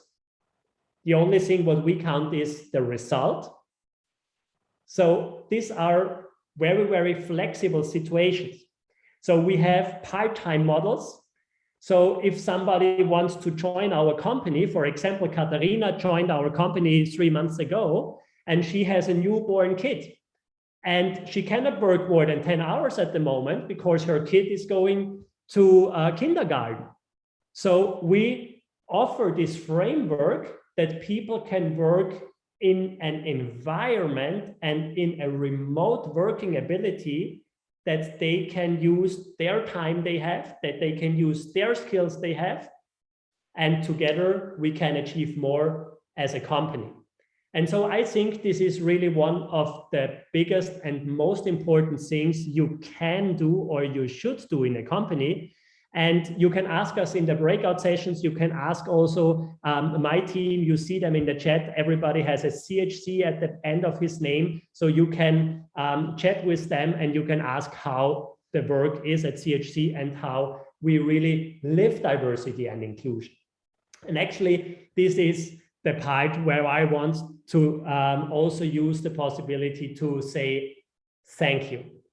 So this is a huge shout out to all the team members who are online today. So Melissa, Eva, Astrid, Katharina, Roland, Bernhard, and of course, my son, Angelino Sandro. And also he is supporting our company in the meantime. And actually he's going around here, making pictures, making photos. So just come to the camera, come in front of the screen and say hello to the crowd, Angelino, and give him a very welcome. Hello. Hey, Mike. Thank you. So thank you so much for all the support, and thank you for making CHC an incredible, unbelievable, great culture and company, and that we can be like a great family. And I really, really wish you the same for your companies, that you can make a remarkable culture and you can achieve a remarkable culture in your own company. So if you have any questions, thank you so much. We will go to the breakout session now for Virgin Pulse. And in the main session, we are going to start the Q&A. Thanks for being on the call, and we are open for questions to diversity and inclusion, to all the partners who already presented, to all the experts already presented. So welcome, and just type your questions in the chat.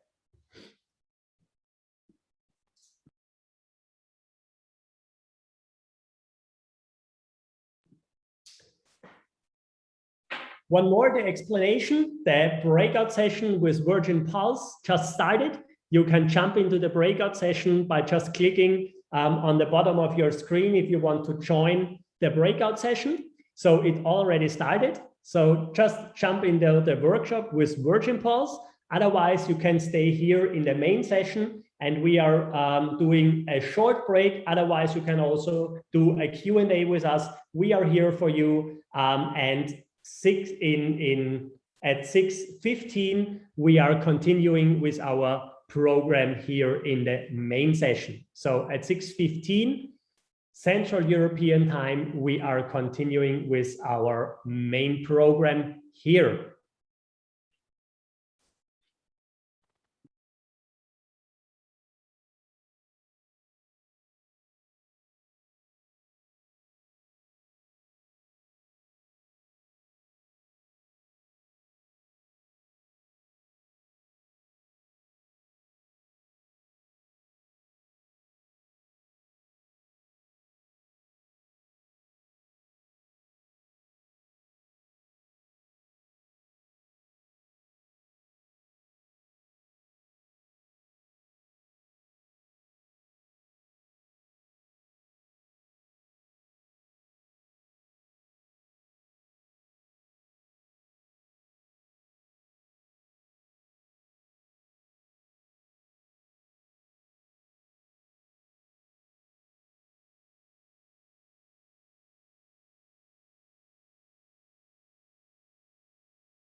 Anyone who has questions?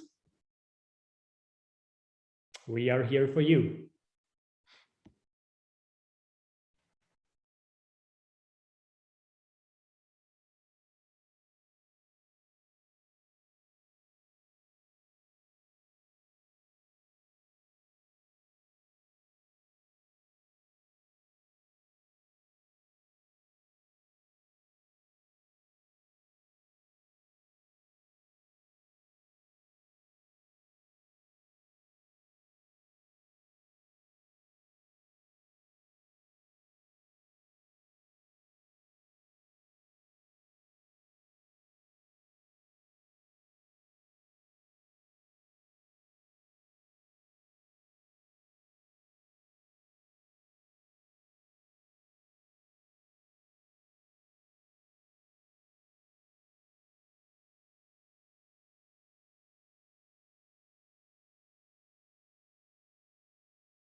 Hello, hello, and welcome back. Welcome back to our HR Future Night.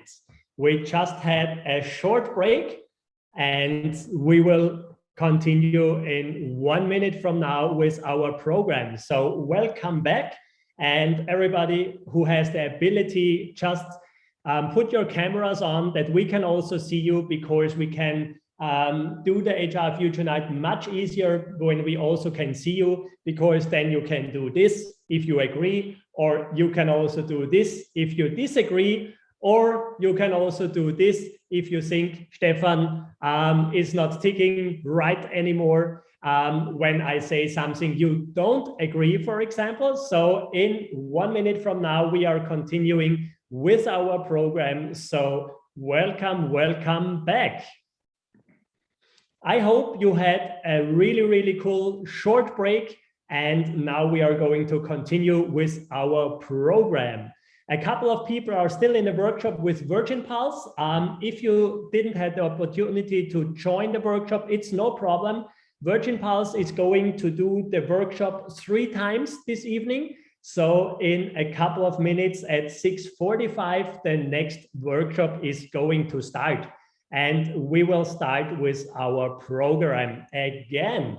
And for the next part, it is really an honor that we can introduce you to a brand new venture. A few co-founders and I founded a couple of weeks ago. And we want to show you how we are going to make social media social again, and how we are going to implement diversity and inclusion in our new company. It's called HotMe. And I want to welcome my co-founder and CEO of HotMe. It's Jeff Turi. So welcome to the stage and introduce yourself, my friend, Jeff Turi.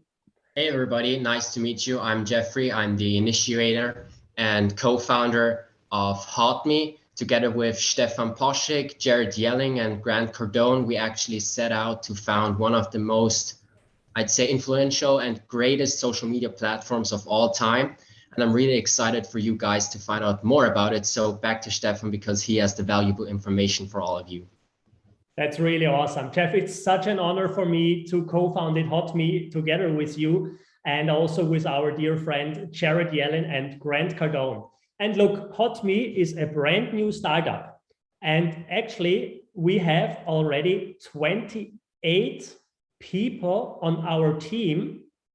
And within these 28 people, we have 10 different countries.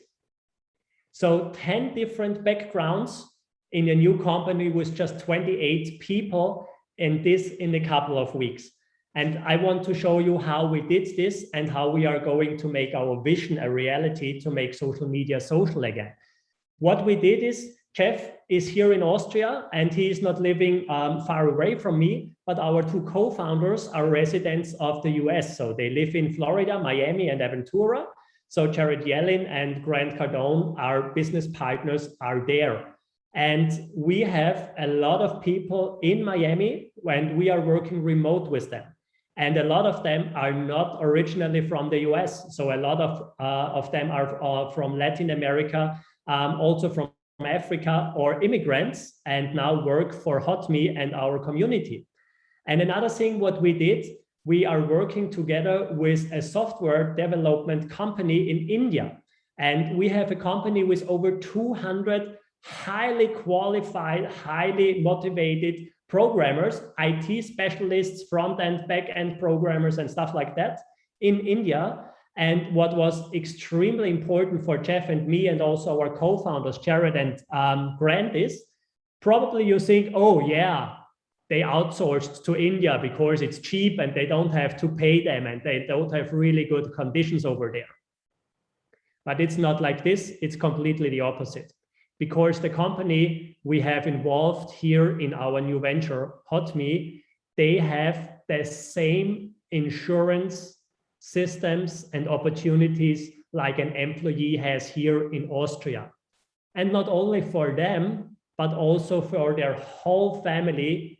they have insurance systems, they have paid sick leave, they have paid holiday leave, and all the stuff you normally do not find in countries like India or like South Asia or something like that.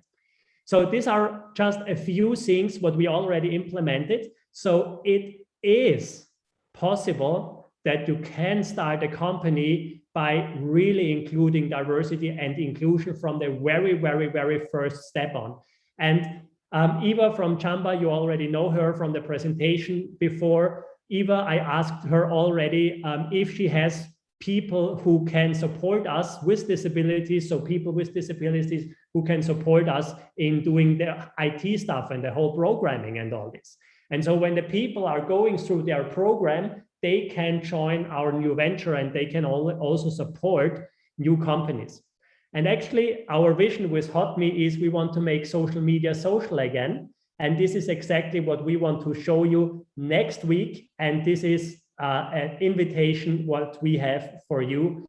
So we are going to organize a friends and family night just for you next week on Friday. So it's Friday, November the 19th, 7 p.m. Central European time. And we want to show you how we are going to make social media social again, because what we are heading for is we are going to connect the people over social media, but then bring them together in real life on a local basis. And we also want to leverage local communities and local small business owners. So we want to connect them through social media and we want to bring them together in real life. So this is the vision we are heading for. And you can get all the information and you can be the first who is also on this journey and on this venture. So just click the link. You also find the link in the chat now.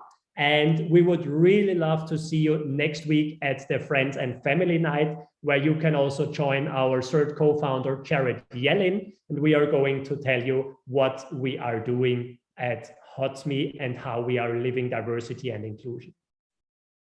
Jeff, thank you so much for joining the stage. And a great Thank you for the opportunity. Thank you for meeting all you guys and looking forward to meeting you next week, maybe. Would be a great pleasure, everybody.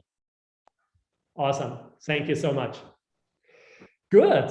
And I also want to give a huge shout out to our partners, Virgin Pulse, Management Institute, Dr. Kitzmann, die freie Journalistin Nicole Thurn with her blog scene, New Work Stories. So thank you so much for supporting our event and making this event possible. Good. We are coming to the next stage, to the next program, not to the next stage. We are coming to the next program, and the next program will be a fireside chat. And the fireside chat, I'm going to introduce you to really awesome ladies in a couple of seconds, and they are going to talk about advancing diversity, equity, and inclusion through a global lens. So advancing diversity, equity, and inclusion through a global lens. So give a huge shout out to Paria Rajai and Marlet Jackson. Welcome to the stage. Paria Rajai, she is CEO of Model Expand, and Marlet Jackson, she is Global Director of Justice, Equity, and Diversity and Inclusion at Virgin Pulse. The stage is yours. Hello, everyone. It is so great to be here. Go ahead, Marlette.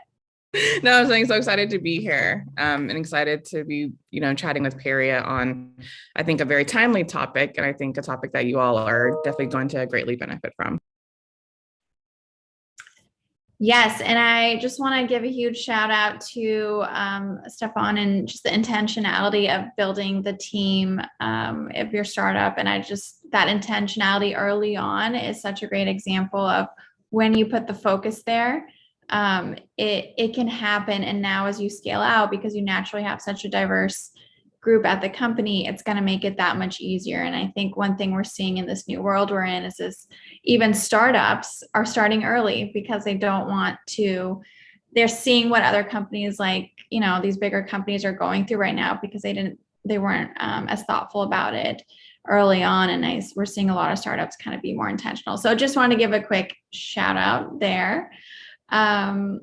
So yeah, we are going to go ahead and get started. So my name is Peria and I run Model Expand, which is a diversity, equity, and inclusion strategy firm. And we work with all kinds of companies, especially tech companies like Lyft and Google, and healthcare as well, to really help companies build more diverse workforces. And I'm joined by Marlette. Marlette, do you want to share a little bit about yourself? Hello, everyone. My name is Dr. Marlette Jackson. I use she, her pronouns, and I'm very proud and honored to be the Global Director of Justice, Equity, Diversity, and Inclusion at Virgin Pulse. You all were just with Bernie and doing some Virgin Pulse wellbeing sessions, and I am an extension of that. At Virgin Pulse, I kind of help think critically about how do we weave justice, equity, diversity, and inclusion into every part of a talent life cycle. And so I'm super happy to be here today with Perry to talk a little bit about some ways we can be intentional about weaving JEDI and DEI into everything we do within a global lens. So I'm going to ask a few questions, but please do feel free to use the chat if you have questions or things that's coming up for you. We love questions, so feel free to bring them in. But we'll go ahead and get started. So Marlette, I'd love to ask you, why is global DEI important, and why is it important to have a regionalized and customized lens and support when doing diversity and inclusion? We hear a lot about headquarters-centric DEI, but for global teams, why is it critical to have really regional and custom thinking around DEI strategy? I remember reading a thought piece, an article about this, talking about how global DEI is really the next stage, the next front of how we think about diversity, equity, and inclusion. As we are, becoming an increasingly global world, and our companies and organizations are increasingly meeting, engaging with consumers from all over, I think we need to be intentional about how we are incorporating DEI into our companies. And I think part of why it's also important is the fact that it's so hard. There was this study done by Crescendo that found that 58% of DEI leaders struggle to support international employees with localized D&I programming. So almost 60% of DEI leaders are asking themselves, how can we support global employees with localized D&I programming, and are kind of at a loss.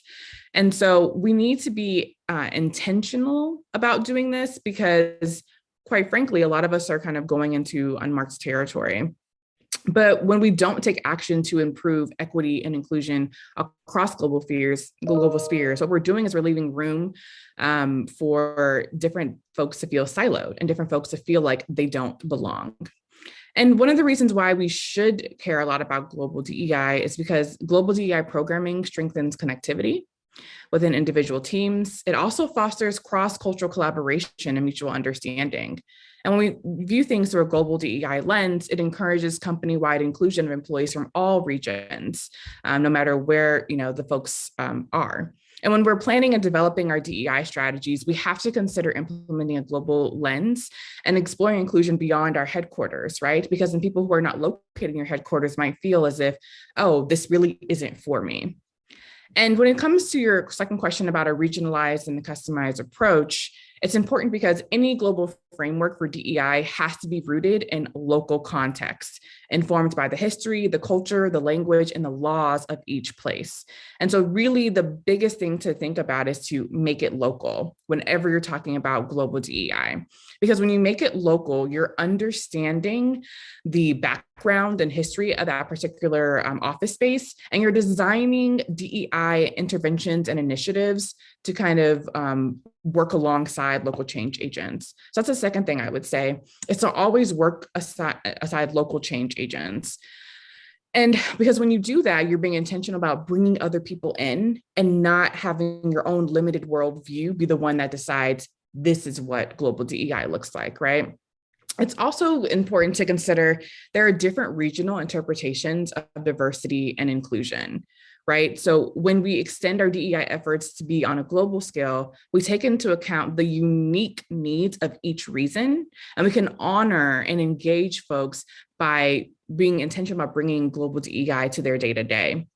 And so there are some, things that we can do that are very tangible when we're thinking about, well, how can we look at global DEI through a localized, centralized lens, right? And so the first thing you can do is expand your language around identity and representation to incorporate regionally specific and meaningful demographic groups. And so in the US, a lot of the focus on DEI is about race, ethnicity, gender identity, sexual orientation. Oftentimes it's even about class, veteran status, disability. When you go into other parts of the world, it's mainly focused on gender and incorporating more women, or nationality, right? Incorporating folks from a variety of different national origins. And so when you're thinking about planning your global DEI strategy, for example, you need to not say, okay, our headquarters are located in the US and we think of DEI as this, this, and this. You have to have very specific definitions of diversity and inclusion at the different offices where your kind of company is located. And the second thing you can do is review policies and procedures for systemic bias and inequality.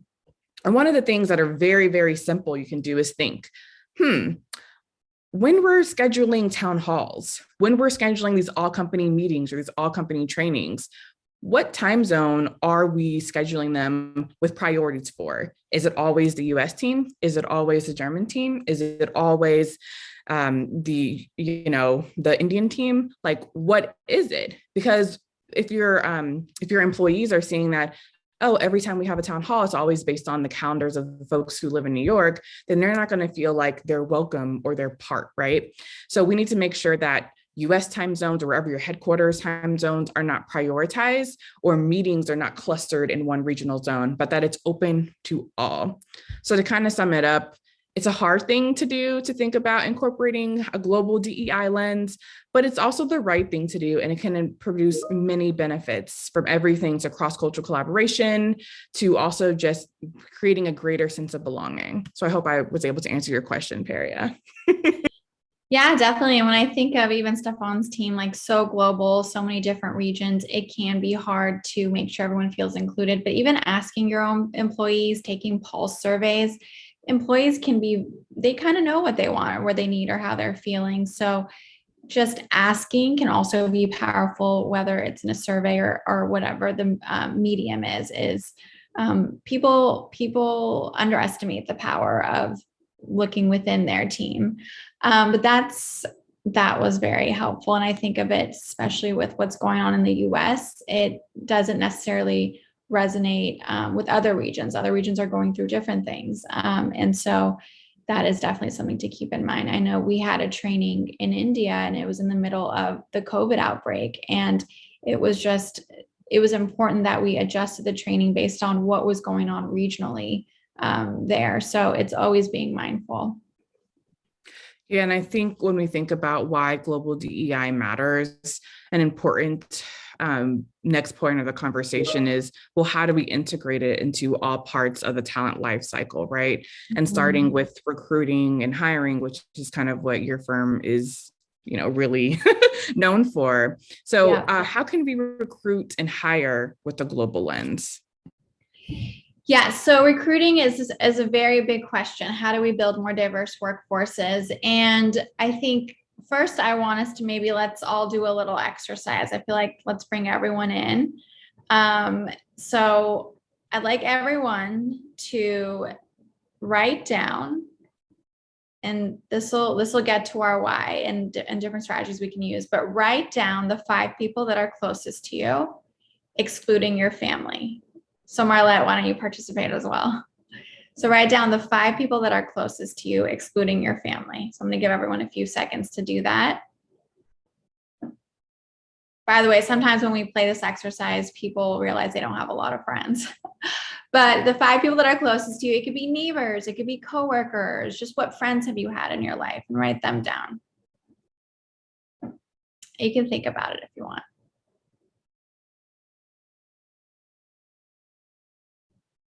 I love this. I'm seeing people writing it down. All right. You ready for the next step? Okay. So now what I'm going to do is I'm going to read different dimensions of diversity. And if someone's dimension matches yours, you put a check mark by their name. So if I say gender and you identify as a woman and you see somebody else on your list identifies as a woman, you put a check mark by their name. Does that make sense? Any nods? Okay, I see some nods. Okay, so you have your list of 5 folks. So I'm going to say, awesome, I see the thumbs up. So let's start with gender. If who on your list matches the gender that you have? If they matches, put a check mark by their name. These are the 5 people closest to you.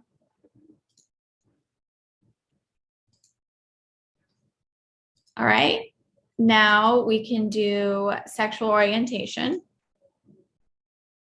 So if it matches yours, put a check mark. So are they part of the LGBTQ community?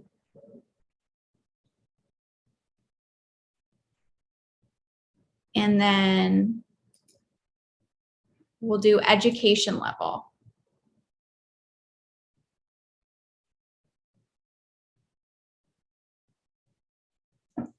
All right, last one, we'll do industry that they work in.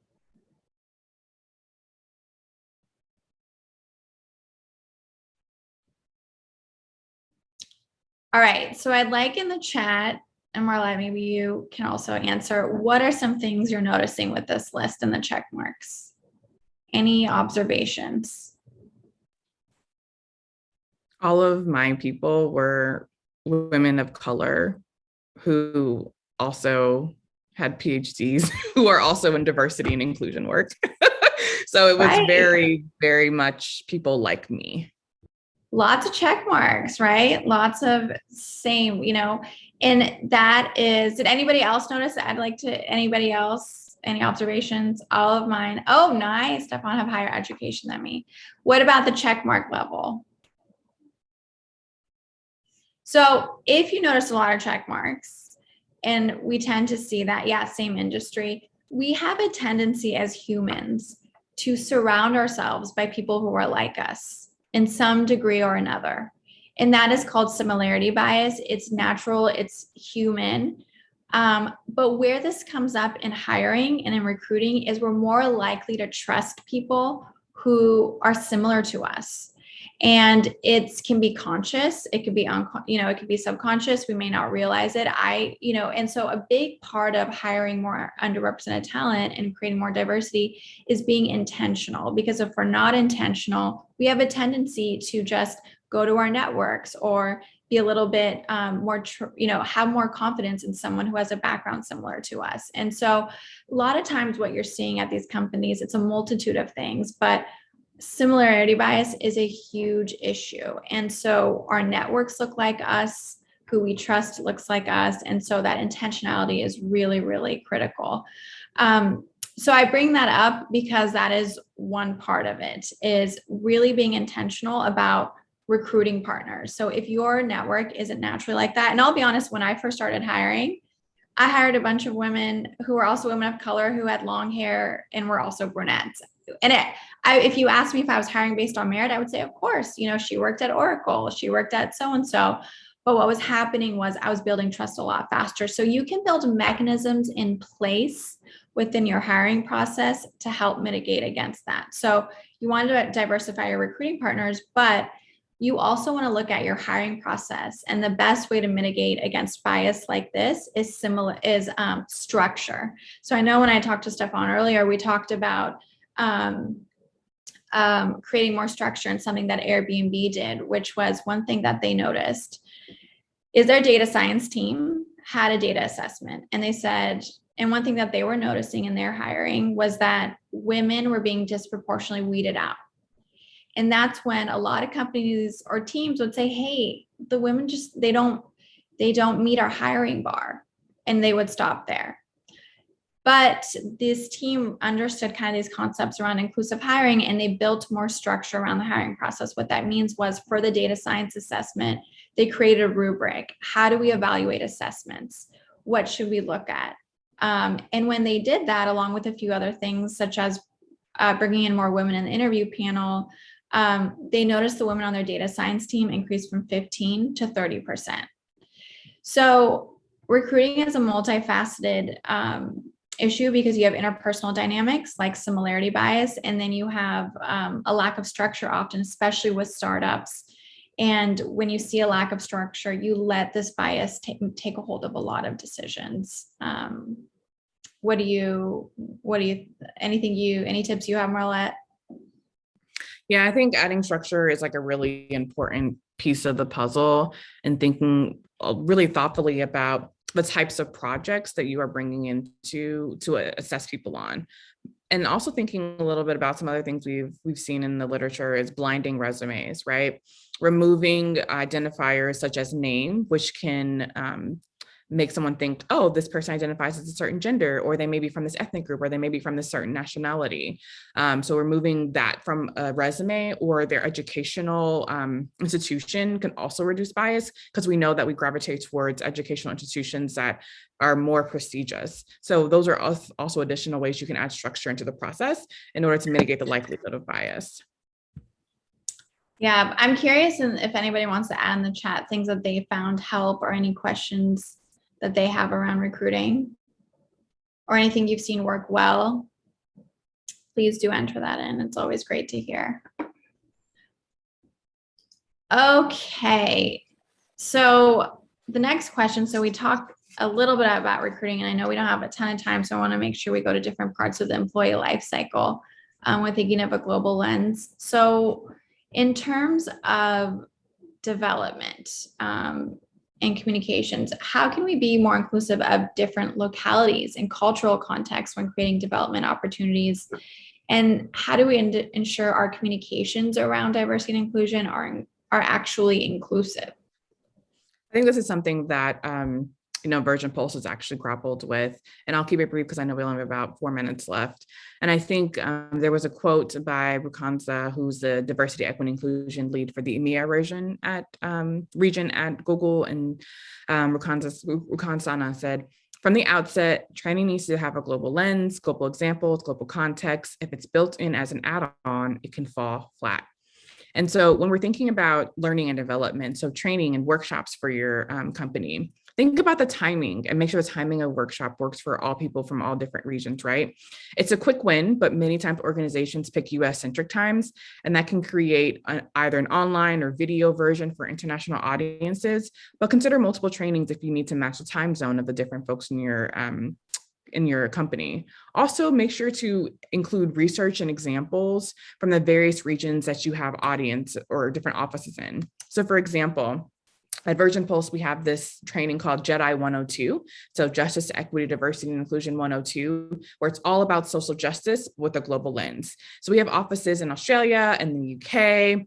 We have offices in Bosnia as well as the US. And so in that training, when I talk about social justice, I talk about everything from social justice in terms of redlining in the US. I talk about women's right to vote and women's suffrage in the UK. I also talk about the stolen generation in Australia. And so basically we're incorporating examples from all over where we have offices to make everyone feel included and see themselves represented in the material.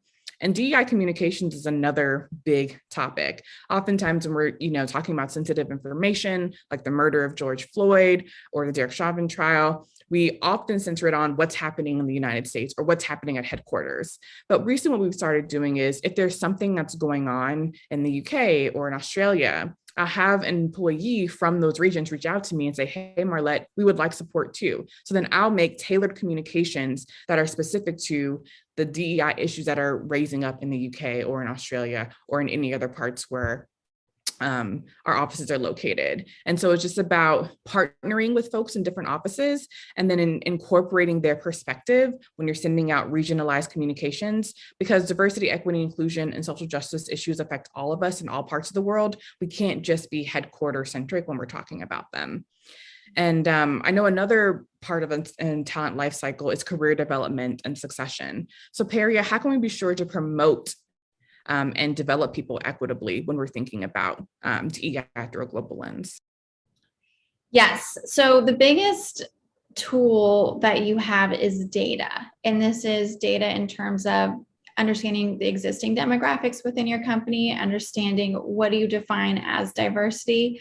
But in terms of even promotions and equity, one thing that we have seen is that people actually don't really look at data in terms of who gets promoted, how's compensation. So I want to see if I could share my screen really quickly. So this was a study by PwC, and they looked at different regions all across the world. And what they noticed was that, and this is actually healthcare specific, was that half of healthcare companies around the world, they were looking at employee demographics, which is a good start. But there was not a lot of measurement on how are people being compensated, how are people being promoted or not promoted.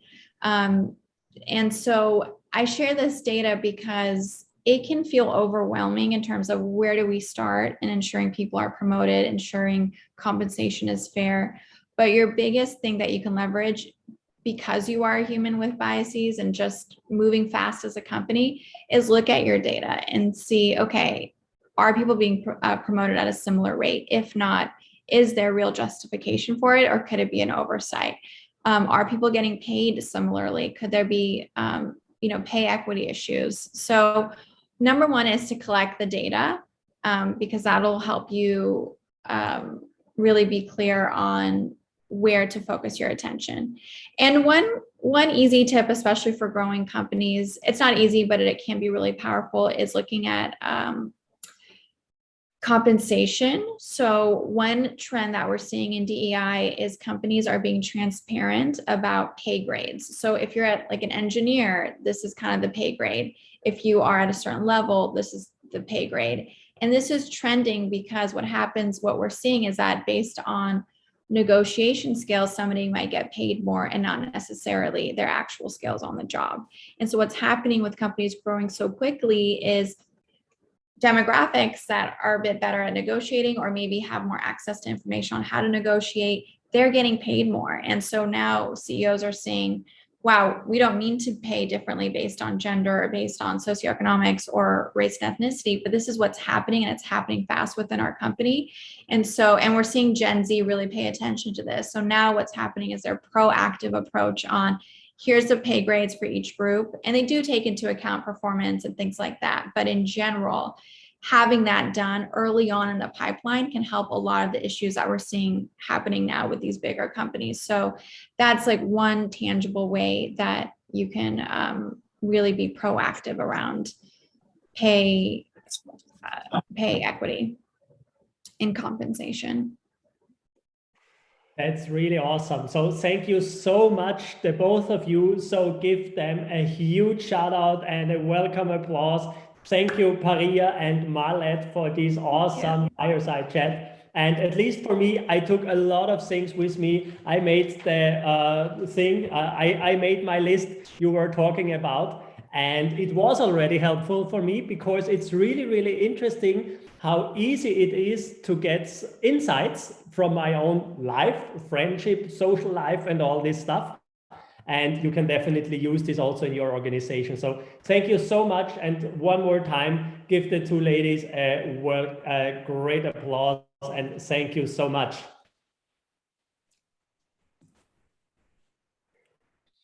Awesome. Before we get to the next partner presentation, I want to remind you that the next breakout session with our valued partner Virgin Pulse already started. So I'm going to explain one more time how you can jump into the breakout session. So you find on the bottom of your screen, you find a button. There is breakout sessions. So just click on this button, go to breakout sessions, and check the room number 2. The room number 2, there is the workshop with Virgin Pulse, and they are going to talk about well-being champions, your secret sauce for success. So everybody who wants to join this workshop can now go to the breakout room with Virgin Pulse, and you find it on the bottom of your screen. There is a button, it is named breakout session. And then you can select room number 2 with Virgin Pulse, and you can jump right into the workshop. Yes, and before we go here in our main session with our next partner, I want to invite you to our next event, and we want to say thank you that you are joining our event today. And our next big event for HR responsible people or head of HR CEOs will be on May 5th and May 7th next year. It is the Chc Summit. I just give you save the date, 1 second, and I can show it to you. And if you want to join our next event for free, you can do this by just writing yes in the chat. So just write yes in the chat if you want to join our next big event for free. You should see it on your screen now. It's the Chc Summit 2022 with a very great topic. It's called Workforce 22, the new area of humanity. So everybody who wants to join our event for free, just write yes in the chat now, and we will going to keep you updated. We will reserve a seat for you. So just put yes in the chat and you are set for our next event. Awesome. I already see a couple of people who want to be part of this. Thank you so much. And now I'm going to welcome our next speaker and the next Smart State presentation. I want to welcome Garrett Brown, and he's Senior Regional Sales Manager at Virgin Pulse, and he is one of our valued partners. So the stage is yours. Very welcome. Thank you, Stefan. Thank you all. Good evening. I know some of you are in the US as well, so good afternoon to you all. Very excited to be here with you all today, and I can only echo what Stefan mentioned about the chat we just had and about all the ticks that I saw on my page. So, you know, definitely food for thought, and very grateful for those insights as well. So, Stefan, keep me honest. I know we're a bit over time, but I just want to make sure that we're still on track. We are okay. So you have your 15 minutes. We are going to shorten the next. So you have your 15 minutes. We'll keep it there. Okay, great. Okay. So thank you again all for being here. So cool. Great. So what we're going to talk to you guys a little bit about is about Virgin Pulse and how we're actually changing lives for good all over the world. Unfortunately, it took a global pandemic for a lot of people to actually start paying attention to the corporate well-being topic. Others were already versed in it. We want to share a little bit more insight about how we tackle this on a global level, but also in line with what was discussed earlier about DEI, how we actually act locally as well. So who are we and what are we actually doing? How are we tackling this whole well-being world, especially in this new day and age? Some of you might recognize this gentleman here on the right-hand side. You might have seen him floating around space a few months ago at this stage. So this is Richard Branson, who is obviously part and founder of the famous Virgin Group, and he's famously attributed with this concept of taking care of your employees so that they take care of your business. We know that healthier, happier employees are more productive, they're more engaged, they form better relationships, they produce better work. So as mentioned, unfortunately for some, it took a global pandemic for people to realize the importance of looking after your employees. And we really have made sure that we extend this around the world globally for the last 17 years. So we are one of the oldest providers on the market and also a global leader in terms of offering solutions of both high tech and high touch to companies and clients all over the world. So of course, this wouldn't be possible without our global reach in terms of rolling out to 190 countries. And to be able to do that, we have our platform available in 21 languages and counting to be able to serve over 14 million members around the world.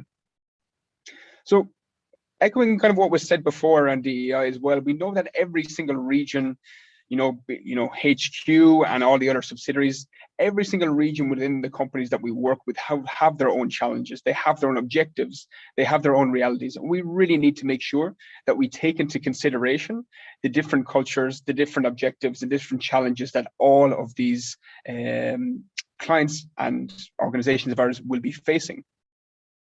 So we really want to understand your organization. We really want to understand how our clients are working, what their objectives are, and what they really want to see at the end. So to be able to do this, we really sit down and we really consult with our clients to make sure that we understand what they value as an organization, what their leadership values, because sometimes, as I'm sure a lot of us will know, sometimes what we want in HR or some sort of HR function, this is not always valued by executive leadership, for example, or senior leadership. So we really need to make sure that we understand the values and the objectives of all this relevant stakeholders whilst building a health and well-being strategy. We want to be aware of the tactics that you use to deploy, how you communicate with people. We want to understand how you're measuring success. What is success for you? Is it increased participation? Is it health outcomes? Is it engagement? We really want to understand this. And of course, at the end of the day, what you have available in terms of resources. We know HR are very, very busy at the moment in terms of getting people back to work in many regions around the world. We know that HR has a very heavy load to lift in a lot of cases. And we really want to make sure to accommodate that, to do the heavy lifting where needed, and to make sure that we create a solution that works at an organization level. So from there, we really put ourselves in the shoes of the individual, of your employees. What is going to be relevant? How am I going to gauge employees on a personal level? So from there, we really start to personalize the experience on a member level. And we'll dive into a little bit more about how this looks very shortly. But essentially, we're taking three components, key components, to be able to personalize the experience and make it more relevant and engaging for each and every individual. So just as every company will have their own challenge, every region will have their own challenge, every member and every employee will have their own challenges. So we take into consideration their health risks, helping them understand their status quo and maybe where they need to work on. We also want their input. We want to hear, what are you trying to solve? What are you trying to improve? And the third component of that is the usage. And the more we use the program, the smarter recommendations we can make to each and every single member. And we do this by engaging them through various tools. And some will start very, very soft for those people who are not very well versed on this, in this world of well-being, up to step-by-step courses and guides and tools that will help members achieve their individual goals and ambitions. And from there, once we personalize the experience, once we engage the experience, we expect to see outcomes on an organizational level. And what do these outcomes actually look like? So this global value on investment framework that you see here was developed by our Science Advisory Board, which consists of some of the biggest names in the workplace well-being space. And they take in all factors like occupational health, nutrition, diversity, health equity, etc. And what this framework really shows, and how we report back to our clients, is through this framework, showing how we can make an individual intervention, an individual program for each and single employee, and how this will translate to increased business performance in the long run. So if we can make an individual intervention and help people change their well-being behaviors, if we talk about targeting sleep, for example, nutrition, fostering healthy habits, we expect to see results on an individual level in terms of decreasing your risk profile, perhaps boosting your psychological health, your overall health. These are all based on an individual basis. But as we go up the pyramid, these will obviously become collective results, and we see how these translate in direct cost savings in terms of absenteeism, presenteeism, and as we scale further up the pyramid, boosting our employee value proposition, lowering turnover and attrition, boosting company culture and employee engagement. So whatever program we deploy for our clients, we're really making sure that we're providing reporting, always anonymized and aggregated, of course, but we're providing reporting at every single level of this pyramid so people can really understand the impact that this is having, the return on the investment, and more importantly, the value on investment of their well-being program. But as mentioned, everything starts with the individual, with that individual intervention and with that individual program. So we put a massive emphasis on personalization, helping the member choose the path that they wish to go down. And we look at this, far beyond, the traditional well-being, or what has been considered as traditional well-being of moving a lot, eating well. But we really want to apply a holistic approach. How you forge relationships, how you manage your finances, how you embrace diversity and inclusion, how you, for example, manage your chronic conditions, all these sort of things that really add up to the holistic well-being of a human being and of an employee. So this covers all factors and pillars, if I can say, across the social, the financial, mental or emotional and physical spectrum. And here's where we're allowing employees to choose what's most meaningful for them, what they want to achieve, and the objectives that they wish to pursue. But from there, we also help them along the way by accompanying them through our AI and machine learning engines, where we're allowing them to understand their risks. So we know that they'll have personal interests, but maybe they don't know what their risk areas actually are. So we help them understand their status quo across all factors of health, well-being, and lifestyle, and give them something tangible, what we call a health score, for them to be able to gauge and log progress over time. So combining these health checks, as we call them, combining this personalization and topics of interest, as well as the increased usage over time of our platform, we're able to create an extremely hyper-personalized experience to make sure that we're giving actionable recommendations to each and every single individual, that we're giving them a path, a personalized path to go down to pursue whatever objective they wish to pursue. And this will really be the building blocks of it, this habit building, this daily engagement, and this willingness to change routines step by step over time is what we're really trying to achieve with our members. So as mentioned, habits are built by this step-by-step, these small interactions every single day. And we know that for some people, this might be the first step that they take into a well-being journey. We know that a lot of people perhaps might be skeptical, and especially if we consider what we deem these health skeptics. Maybe they've tried to improve their well-being. Maybe they've tried to get fit. Maybe they've tried to control their stress. But for them, they've failed and it's just too much. So how do we engage them? Well, one of the tactics that we deploy is through gamification.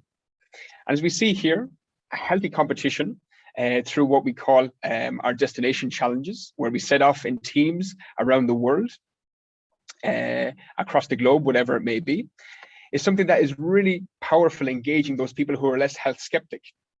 Some perhaps will not be motivated to improve their health, but they will be motivated to beat their boss or to engage with colleagues on the other side of the world.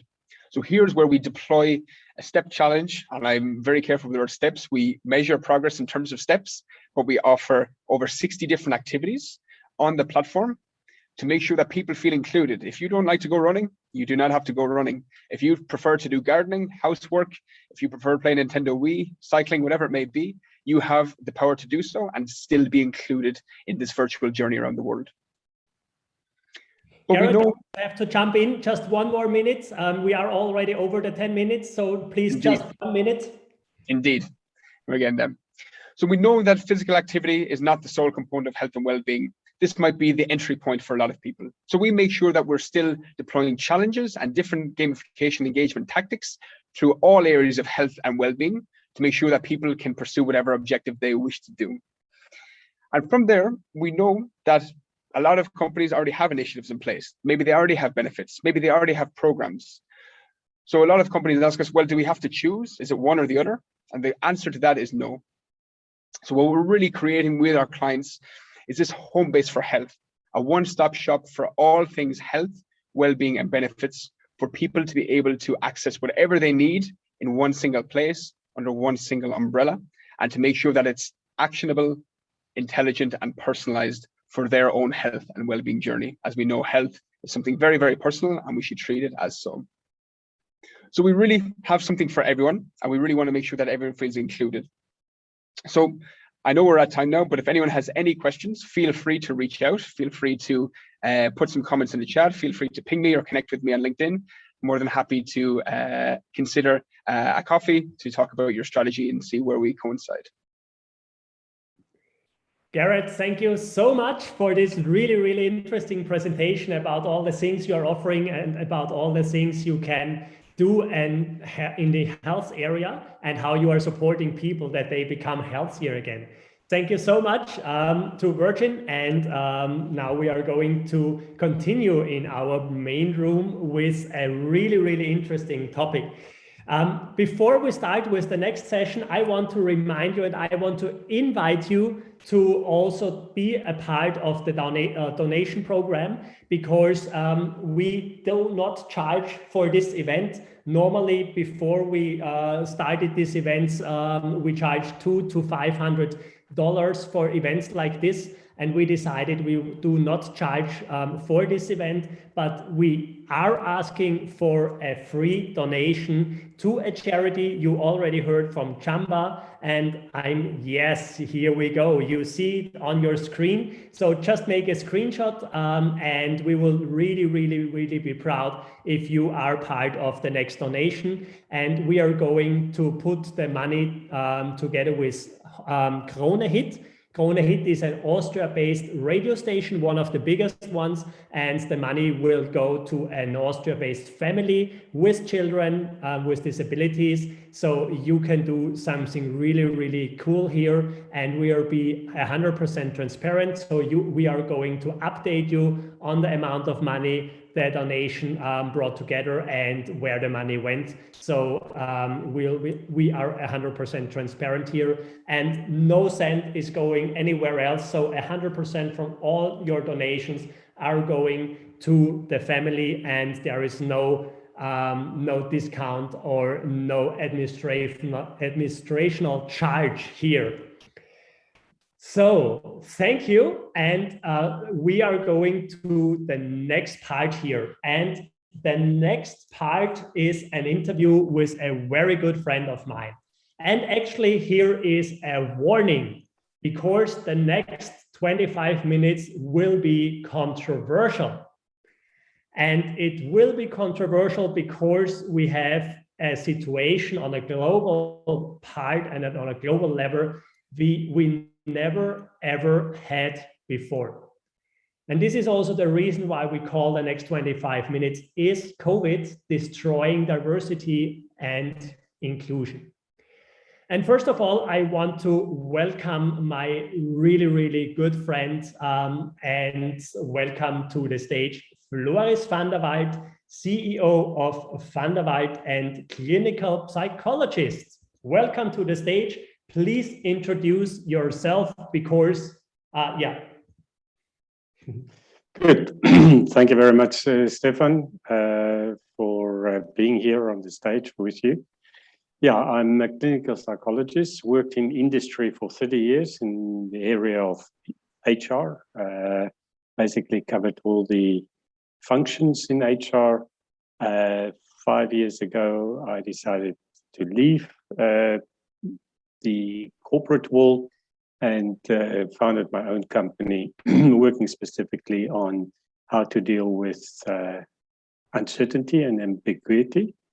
And now being back in South Africa, I work on healing collective trauma. Those are my two focus points. So thank you very much, Stefan. Over to you. Awesome. It's so awesome that you are here and that we can go through this discussion in the next minutes. So I continue with my warning. So it will be controversial and it will not be a political discussion and it will not be about pro or con vaccination. And this is extremely important because probably you saw my video I posted on Monday this week. Did anyone saw the video on social media? I know a lot of people. Yeah, here they are. Here we go. Yeah. So what is going on at the moment with COVID is, let's call it interesting. And to give you a little bit more background information, may I ask you, Floris, are you vaccinated? I'm vaccinated, yeah. Okay, I am not vaccinated. So you see, both of us made a different decision. And in my opinion, it has to be okay that people make different decisions. But what is going on at the moment is interesting because, to give you an example, here in Austria, non-vaccinated people are sitting in the next lockdown since Monday, but just non-vaccinated people.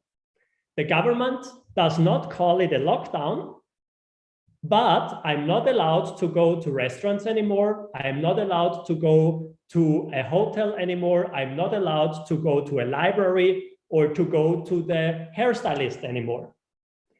So in my opinion, at the moment, something really, really interesting is happening, because we are trying since decades. We are trying so hard as human beings to bring more equality into this world. We are trying to have equality between women and men. We are trying to have equality between black and white. We are trying to bring equality between different races, different backgrounds, different scenarios on this world. But what I see at the moment is that we are hammering and we are splitting families because somebody in the family is making another decision than the other one in this family. We are trying to split workforces. We are trying to split communities. We are trying to split human beings. And again, for me, this has nothing to do with vaccination or not vaccination. But actually, Flores, what the hell is going on this world?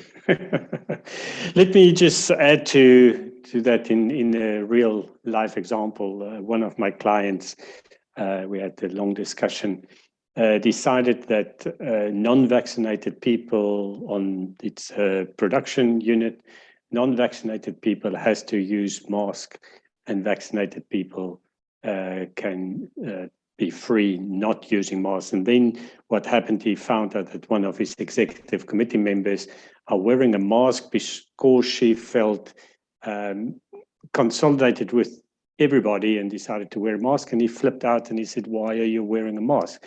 So in the back of his mind, he was also trying to force everybody to not wear masks, therefore be vaccinated, which is even happening right in companies at the moment. Yes, I think there's a tremendous pressure at the moment with governments to do something. The problem is that we know it's a traumatic moment at the moment, and trauma goes into the amygdala, into the reptile brain of people.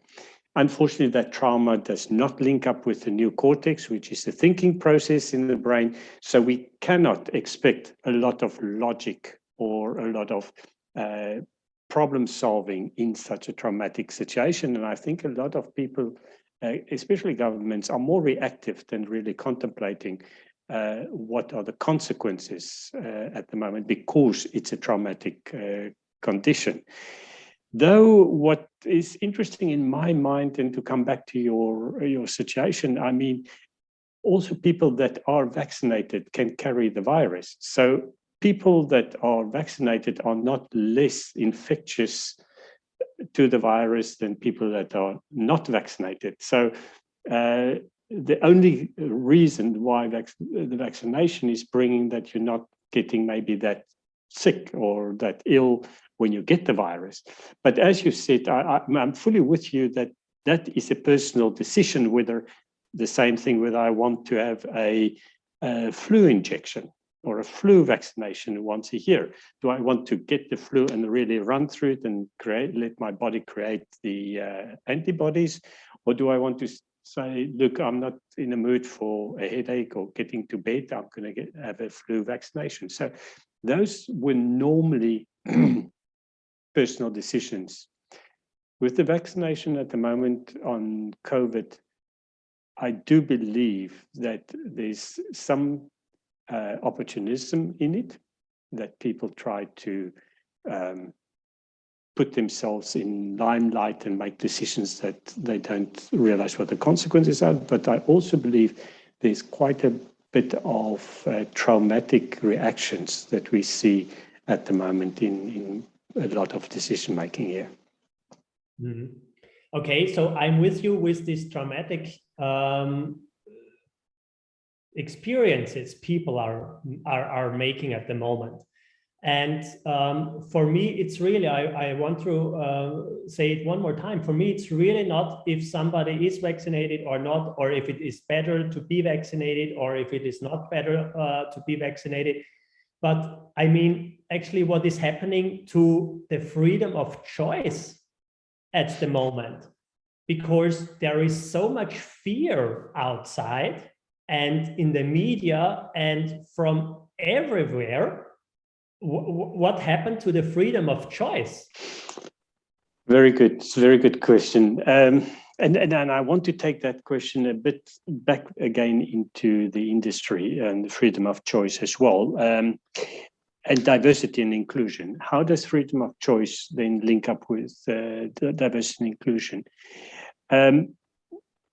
I'm going to have a little story around an experience I had in one of the companies I work personally. I had a colleague that really wanted to drive diversity and inclusion, and his whole team, he recruited from different areas in the world, also people of color.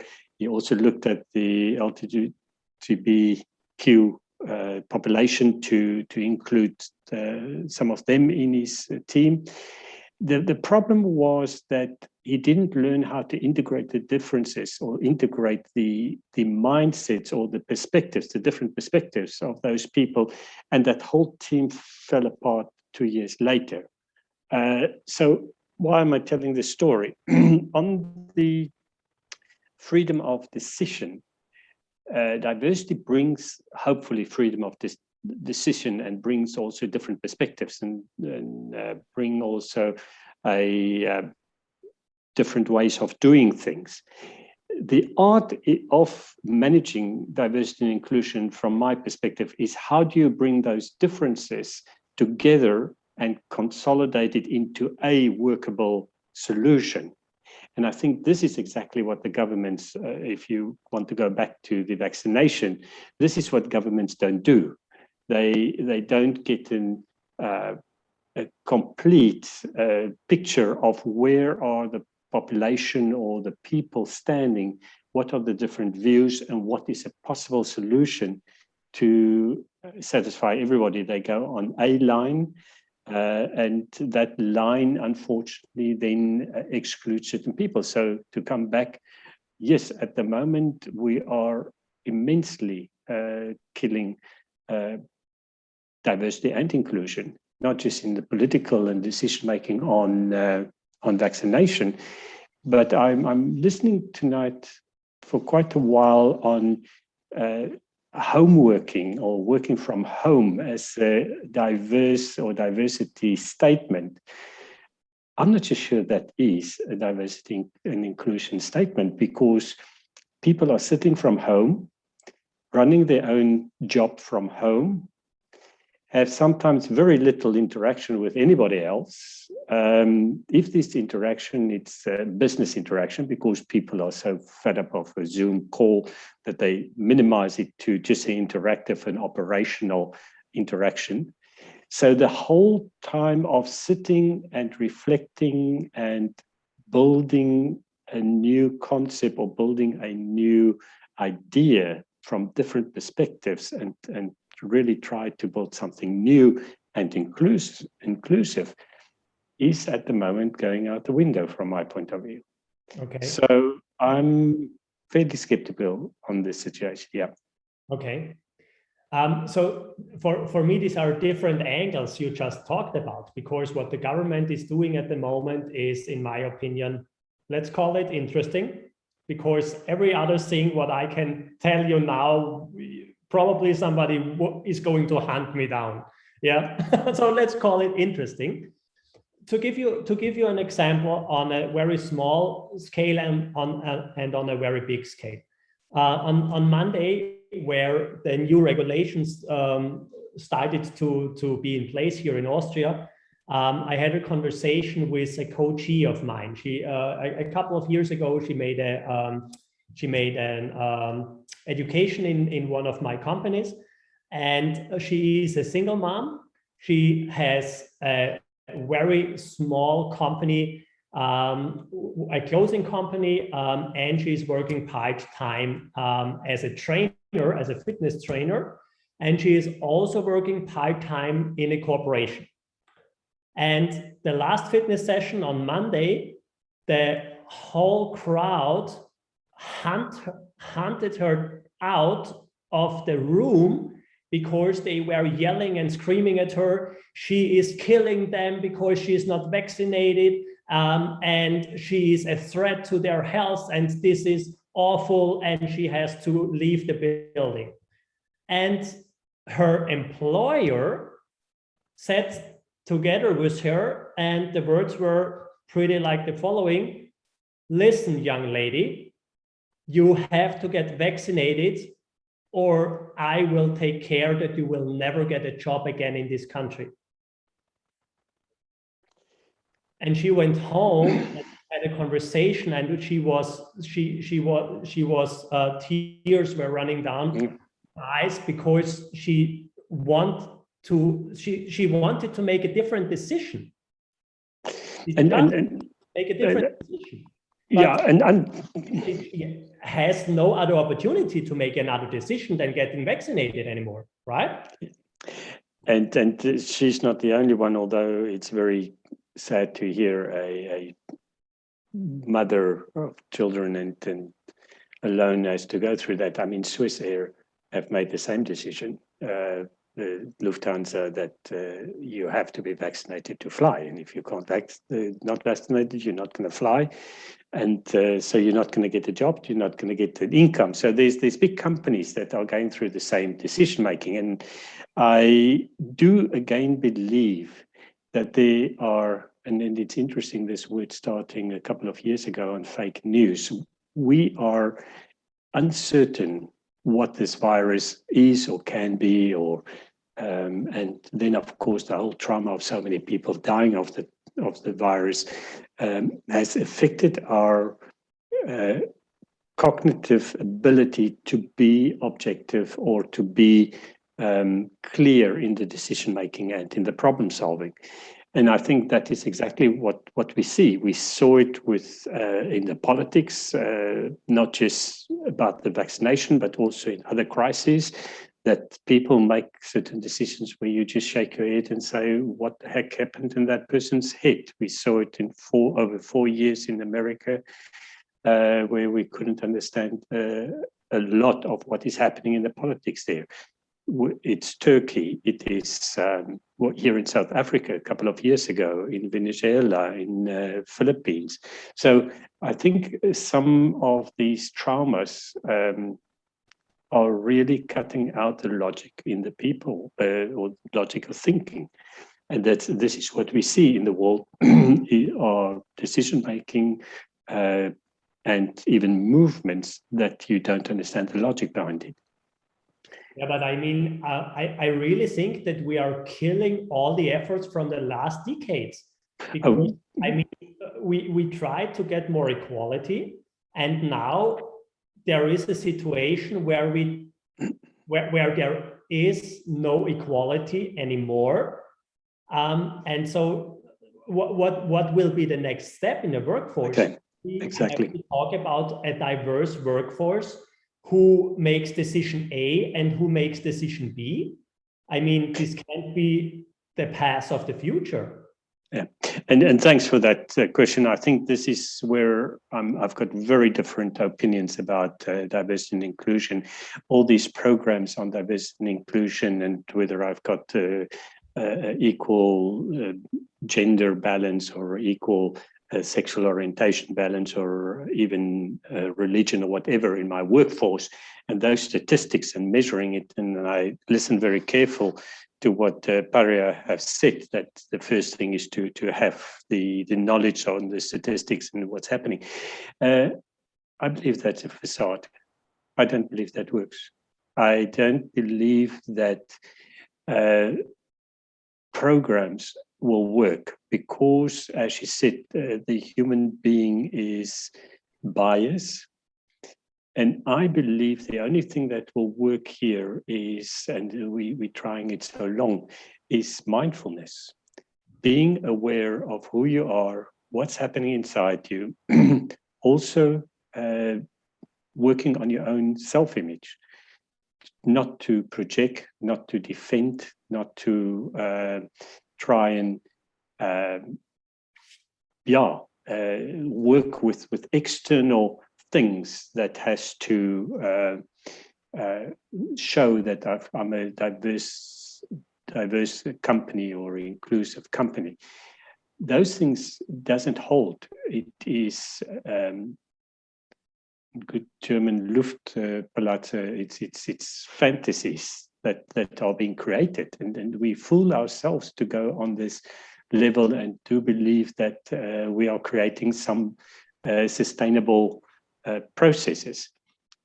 Of course, they play a role as you develop your people in their self-image, in their security, in their inner security. We talk a lot about the psychological safety. As you create that, you can still run the programs, but the programs per se is not going to bring you what you want to bring.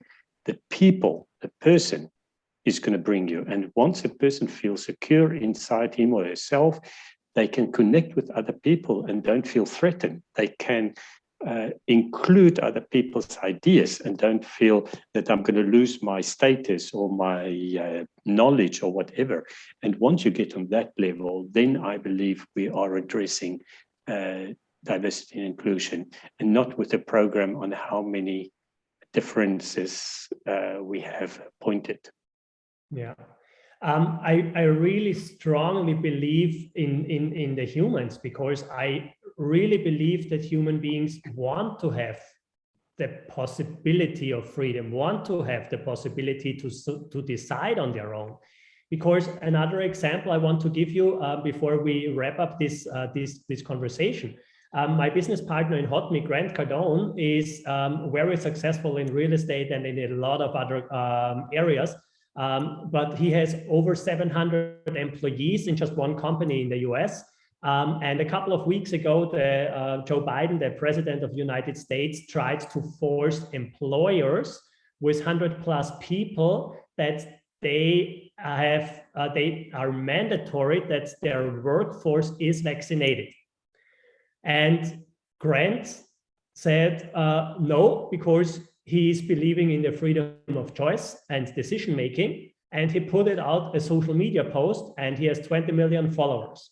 And the social media post was something like the following. He said, look, if you lose your job because you are forced to decision A or B, come to me, because you have the freedom of choice in my company. We are always looking for great talent, and I will never ever, no way what the government is telling me, I will never ever force somebody to be vaccinated or to be not vaccinated, because you should have the right to decide.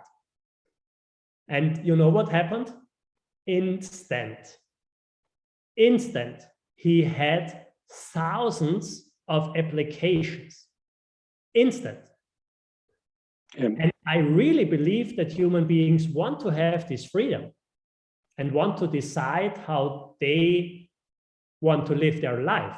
So my last question before we wrap up this thing here is, any idea how we can get to this point that people can decide again on their own, and that there are not some mandatory stuff from here or there or government or laws or stuff like that? No, that's very interesting, because I'm sometimes wonder how certain politicians got in their seats, because we are all coming from full democratic countries where election processes are democratically run. So the only thing I can think of is you have to get somebody in the political seats that is also as open-minded and understand and have the security inside themselves, so that they can go around with diversity or even ambiguities or uncertainty. The problem is a lot of the politicians do not have that security inside them, so they will do something just to draw attention to them or the spotlight to them, because that's what they want as politicians, is the spotlight. I think a person who's very secure in him or herself would hardly be interested in politics, and that's exactly dilemma we are in about politics and what kind of person is interested in the political world. Okay. Thank you so much, my friend. I really, really appreciated this. And I know it was a controversial discussion, but I really appreciate your honest opinion on this and going back and forth. And I think we are in a really interesting situation. So give a huge shout out to Floris and for all his insights he just gave us. Thank you so much. Thank you. And I strongly believe in the freedom of choice. And so let's continue with our program. Good. In 1 minute from now, the last workshop with Virgin Pulse is starting. And the last workshop of this evening with Virgin Pulse in the breakout room number 2 is taking place. And we are also continuing with another breakout session. So for the next 30 minutes, you will have to decide. You will have the freedom of choice because you have 3 different options. You can stay here in the main room and we are going to talk about HR and recruiting, how diversity and inclusion will help you become successful in these areas. So this will be the topic in the main room for the next 30 minutes. We also have the room number 2 with Virgin Pulse. And you have well-being champions, your secret sauce for success for the 3rd and last time for this evening. And you have room number 1, diversity and inclusion, a formula for success.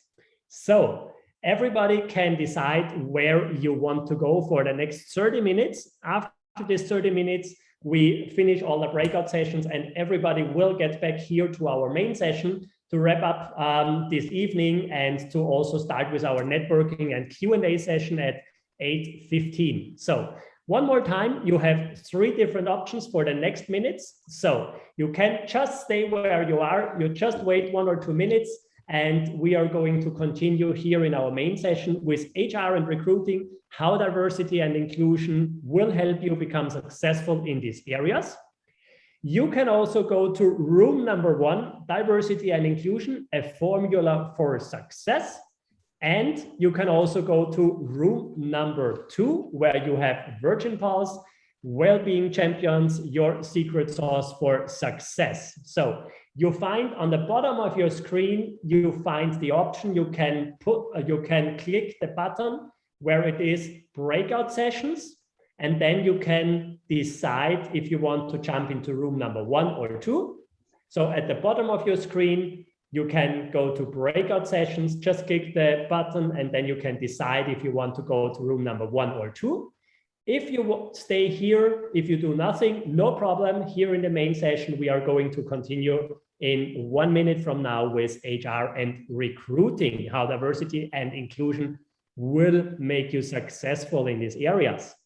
So if anybody needs help with jumping into room number 1 or 2 or staying in the main session, just write in the chat and our team is helping you getting into the right room. So just write room number 1 or room number 2. We are going to help you, put you in the right room and continue here in the main session in 1 minute from now. Thank you, Stefan. I'm calling out, you come to us. The freedom of choice. See you later. Inclusion at its best, right? Thank you. Awesome. Good. So if anybody needs help, just write in the chat. And otherwise, we are going to start here in the main session. And I want to welcome you back on stage. Martina Hofer-Moreno, welcome back. And it's a pleasure to talk to you the next 30 minutes. So Martina, do you want to tell a little bit more about yourself and why you are so fascinated about diversity and inclusion? Yeah, apart from the personal background and story, and I think we've heard much more impressive ones than my own. I think it's really this, lots of people talk about it, and like we said in the first panel discussion with everybody else, you know, it's I think it's a bit of a paradox situation. On one side, we've already, you know, we've basically grown up with this, like we said, I mean, age, whether we like it or not, everybody ages without having to do much for it. It just happens to us. Other things are out of our control. And yet you would assume that we've learned from certain things from the past. Like, I mean, everybody, and also like you had the previous speakers from the US, everybody has his or her its research. Everybody knows it, and yet, and everybody's all for it. When it looks good or sounds good, but still I'm sure that everybody has lots of stories to tell or knows somebody who was affected by some sort of a divisive decision. I mean, even, you know, without starting a controversy or anything, because again, everybody makes different experiences, but just if you look at this situation with the home office, I mean, there's companies who, ever since day one, obviously in Germany, because I'm fully aware that we have stricter labor law regulations. And remember, we've also talked about that in one of our previous discussions, Stefan. But there are countries where you can literally offer 24/7 home office. I mean, not saying that somebody should work so many hours straight, but there's less restrictions than we have over here. And especially thinking of companies I know in Germany who really, you know, what the founder said, we want to found a company we would have wanted to work for as youngsters, or would like to join at the end of our professional career, whatever age that might mean to you. And those companies show that they invested a lot into the corporate culture, making everybody feel welcome in terms of diversity and inclusion. And those are the champions in my book who walk their talk and who managed to, you know, bridge this gap of, you know, this physical isolation, working from home, and yet have people included, because they did have, I mean, to give Flores credit, of course, if you're only interacting in terms of, you know, work matters, of course, then you just feel, you know, alone. But if you put it on the agenda, this is our, you know, whatever virtual after work drinks, you know, whether it's a smoothie or you know what your favorite drink, then it's a different story. And you see the measurable success of those measures because those companies manage to hire the right talent, because they look beyond, you know, conscious biases or conscious, you know, barriers, you know, and they make it work. And that gives me hope that, you know, we can also deal with certain, you know, restrictions we didn't see coming, let's say 5 years ago, but yet there's lots of things to be done.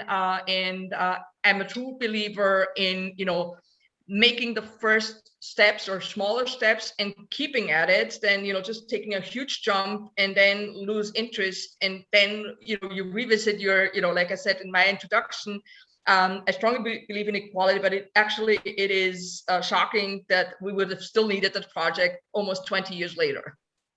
Exactly. You just named it. So everybody who is in our main session, you can also ask questions to Martina and me in the next couple of minutes. So really use the chat, because when you have a specific situation in your life or also in your company, really just put it in the chat. We are here for you, and the breakout session now really lives through your engagement and lives through your questions. So take advantage and write your questions in the chat, or we can also take questions because we are a small group at the moment. So if somebody has a question, just raise your hand virtually or on the screen. We see you and we will spotlight you, and you can and you can ask your question right on the spot. So use the opportunity, raise your hand virtually or really physically.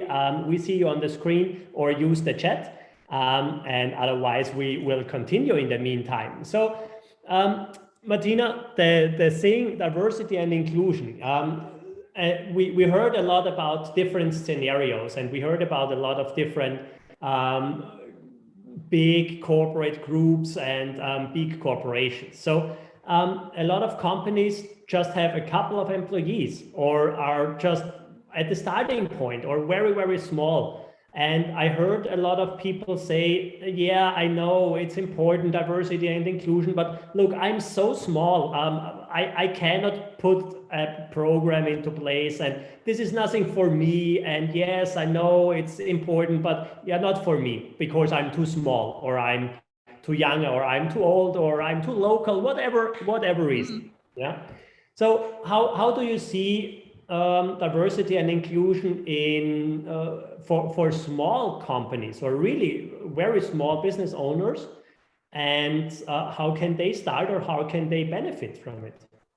Yeah, I think, I mean, to be fair, obviously, if you have, already a brand and, I don't know, are known internationally, and you have, and I've also worked for such corporations back in the day, so I do know the difference. And I also mentioned that I worked for NGOs as well. So I've seen both sides of the aisle, so to speak, and yet I do believe that it is not necessarily merely a matter of your budget, merely a matter of your popularity, or that you're known across the globe. On the contrary, and that comes back what it was Stefan Thuris's comment at the beginning, or our colleague from Mayability.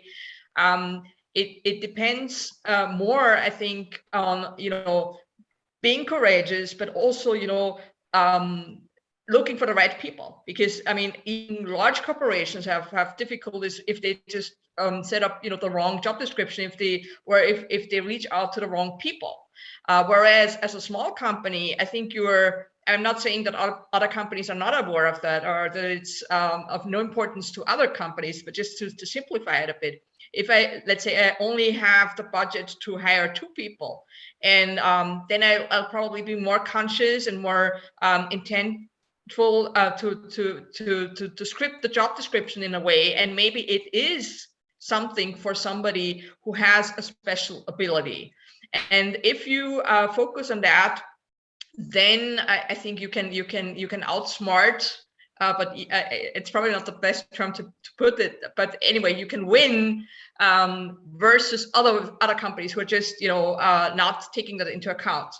And I also think, and I'm not sure whether you were heading or getting at that, but this myth of it's high risk because we don't know whether people would call in sick or something. My experience is, how dare you say something like that? Because basically, anybody, whether it's physically at an office or virtually, you don't actually know of the person's attitude, and basically it's about the results. And here come back to it doesn't matter who you are or what your strengths is, as long as you're the right person for the job, because it's basically about performance.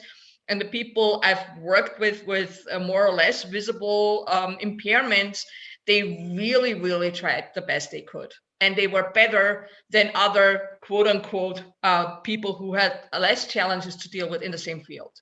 And that is something that has nothing to do with your company size.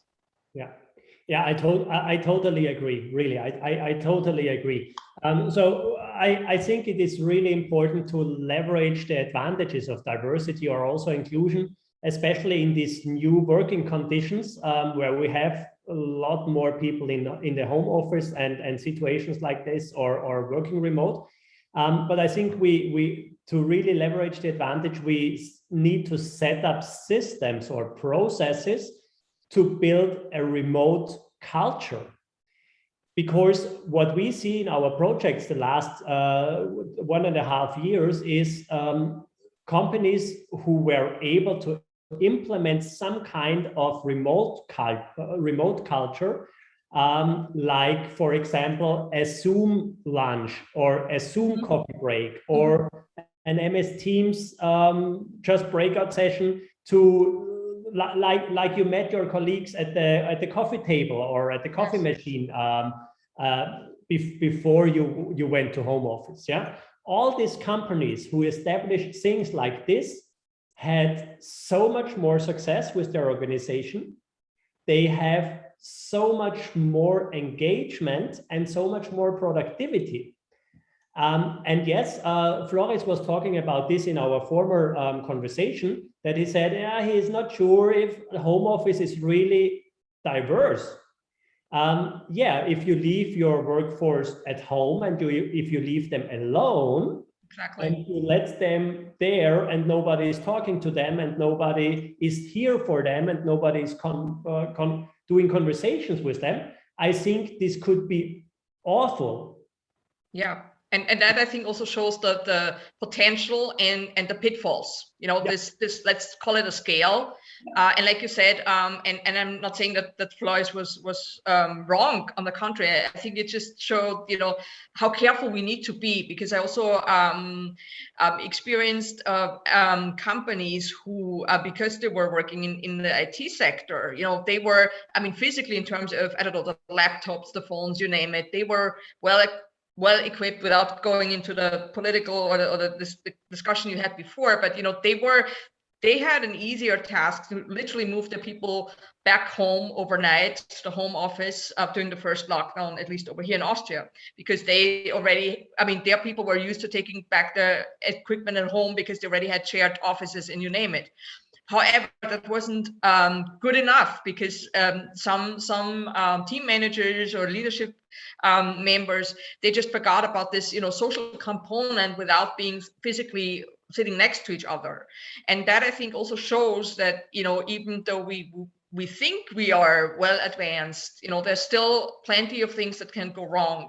On the other hand, and this is also something that I'm fully aware of also in terms of working with joint generations, you know, being, you know, making sure that digitalization enables inclusion and diversity, but doesn't prevent it because, you know, you used a wrong font or a color, or, you know, there's too many barriers. I totally agree with that. But it also showed, you know, that technology alone, I mean, ideally it helps us, you know, to facilitate diversity and inclusion. However, use it right.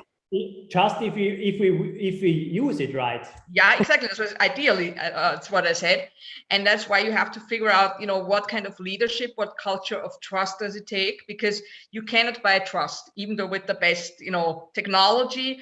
And this is, I think, and then also coming back to your other question, this is not something that has to do with the special traits of your workforce or the size of the company or the budget that you have, because either you do establish this sort of culture of trust and you sort of accompany the people, still make sure that you sort of invest into the relationships, which plays back to your point, Stefan. And that, I think, makes it interesting for us, and again shows that we have lots of stuff to do. Definitely. Martina, you mentioned the younger generations and different age groups. So can you tell us a little bit more about this? Do you see a difference between, for example, young people who just start to join the workforce, or people who are a couple of years before their retirement? Is there a different culture? Is there a different opinion about diversity or inclusion or stuff like that? Or I think they, I mean, also putting it in a nutshell, and also hopefully somebody will chime in also from the audience or ask some questions. But that's why I'm fully aware that I'm just simplifying it also to encourage the conversation. I think what we all see is, let's say, the people who really plan on retiring because they choose to, not because they're forced, because they're being fired, or you know, because of a health reason, whether it's a mental or physical reason. I think what many have in common also with the young ones is you do want to have your individual solution. Think of, for example, part-time work. Still today, lots of people think, oh, it's women or it's young parents, but we do forget that it might be, I don't know, all the Gen X representatives, baby boomers, who are interested in working part-time, not because they're lazy or because they don't want to work, but because they have to take care of elderly family members, or they're helping out, you know, their kids or grandkids, you know, to make a career because their employer is less understanding than their own. So that, I think, is one factor that sort of shows that it doesn't matter which age group you belong to. The other thing is that, and this has come up over and over again, and I don't mean to repeat it, but I think it also shows that there seems to be a broader consensus that we cannot just put every generation or a certain age group or whatever into a box. Is that you see also if you look at research conducted by whether it's the Gen Y or Z, or now we actually should start thinking about the Gen Alpha, the 10-year-olds more or less, at least when you have some lovely representatives of that age group at home, you know what I'm talking about. But the point is that a lot of the younger ones who are like, let's say in the teens, if they're apprentices, or around about 20, you see all kinds of models or all kinds of, you know, goals that they have. Yes, they're the ones who say, you know, we want to work in a company with our age group peers. Yes, we set up a company with our best friends. There's nothing wrong with that. But you also have their age group peers who say, yes, you know, I could, you know, set up a company, or would love to work with my best friends because we're of the same age. However, I want to learn from people who have been on this planet for a bit longer than myself. And no, I don't want to work with my parents, but maybe with somebody who might be my grandparents' age. And that's, I think, also something, I mean, I'm not going to promote the research institutes or the companies who invested money and time into studies, but I'm sure you can find them on the internet. And if you don't find them, drop me a note. There's really interesting case studies who have also been validated or serviced scientifically, where you see even in the youngest age group that is out and about in the working world, namely the Gen Z, you even if you identify, let's say, I think they identified 7 types, even within the 7 categories, you see a lot of difference. And that, I think, is again something that we all have in common, that nobody wants to be put in a box based on your age. And that makes it, like you said, it's an opportunity for the companies, but it also makes it challenging from the top to your colleagues, because what you might want today might be something totally different that you from what you need like in a year from now. Yeah, I totally agree. And I mean, just to give an example how we do this, I mentioned HotMe before, one of my new ventures, or my newest venture. Jeff, my co-founder, is 22 years old.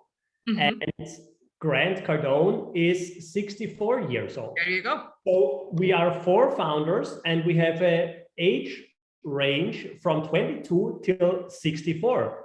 And I mean, the things Grant can provide for our company are completely different than the things Jeff can provide for our company. And it's the same with Jared and me, because Jared and me are quite the same age, about 40, a little bit below 40. So for us, we see it on a daily basis, because Jeff has a completely different type of view of things, and also Ben has a completely different kind of view of things.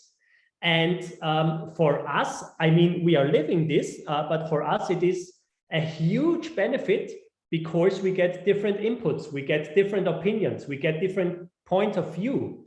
And it's exactly the same with the people we have in our company and we employ in our company. The 28 people I was talking about, or the people in India, for example, they have a different culture, they have a different mindset, and you will get a different point of view from these people. So I really loved the thing Paria did with us, the small task we had to complement, because I mean, I think probably really most people are surrounded by just the people who are like-minded and just the same like they are. Yeah. When you are white, when you are 20, when you have an education like XYZ, when you have a job or don't have a job, when you like playing football or soccer or whatever, most likely you will be surrounded by exactly the same people. Yeah. And of course, you do not get different points of view when you just are surrounded with this kind of people. And I think this can be a huge insight or a huge opportunity for companies. So just think how your company is, just think who is in your company and which kind of opinions you get, which kind of input you get, which kind of insight you get, which kind of different kinds of view you get in your company. Absolutely. And I think that's, I mean, picking up on your example, and thanks for sharing that, I think that also shows And then you can also sort of relate it to the diversity and inclusion, at least in my point of view, this misunderstanding that we have to be of the same opinion all the time, or that the team, that you only should have like certain points of views represented. On the contrary, I mean, of course, if like, I don't know, and I'm just think of the different divisions or backgrounds. A marketing person, by and large, I mean, at least if you pardon the stereotypical view, usually has a completely different viewpoint than somebody working in finance, or somebody working in the legal or the HR department. And instead of being afraid or just listening to the people, you're more or less larger mini-me's, or think of the halo effect. I mean, there's no point in exchange. I mean, there's no point. But there's, of course, I mean, if you talk to like-minded people, of course, it's a good tap on the shoulder. You feel good about it. But the question is, does it help you to advance as a person, but also in the corporate context as a company? And that if we sort of are aware that, of course, one should be respectful and appreciate different viewpoints, because I'm not saying that somebody, just because you have a different gender or a different age, that you just should be disrespectful and tell everybody else off. Yeah. I'm not saying that, but if there's sort of the common understanding that we treat each other well, and tackle the issue, not the person, then it's really cool to do that, and we all gain more, and eventually our customers benefit from that. Because if we have this diversity, whether it's opinions, whether it's whatever certain talents, then we can service our communities better. Because I mean, that's also something that I find funny. Everybody invests lots of time and money, and yes, it's important, developing your personas, researching your target market and all that. But the people who actually are part of all that, are underrepresented at your very company. So that's and that comes back to the beginning of our conversation.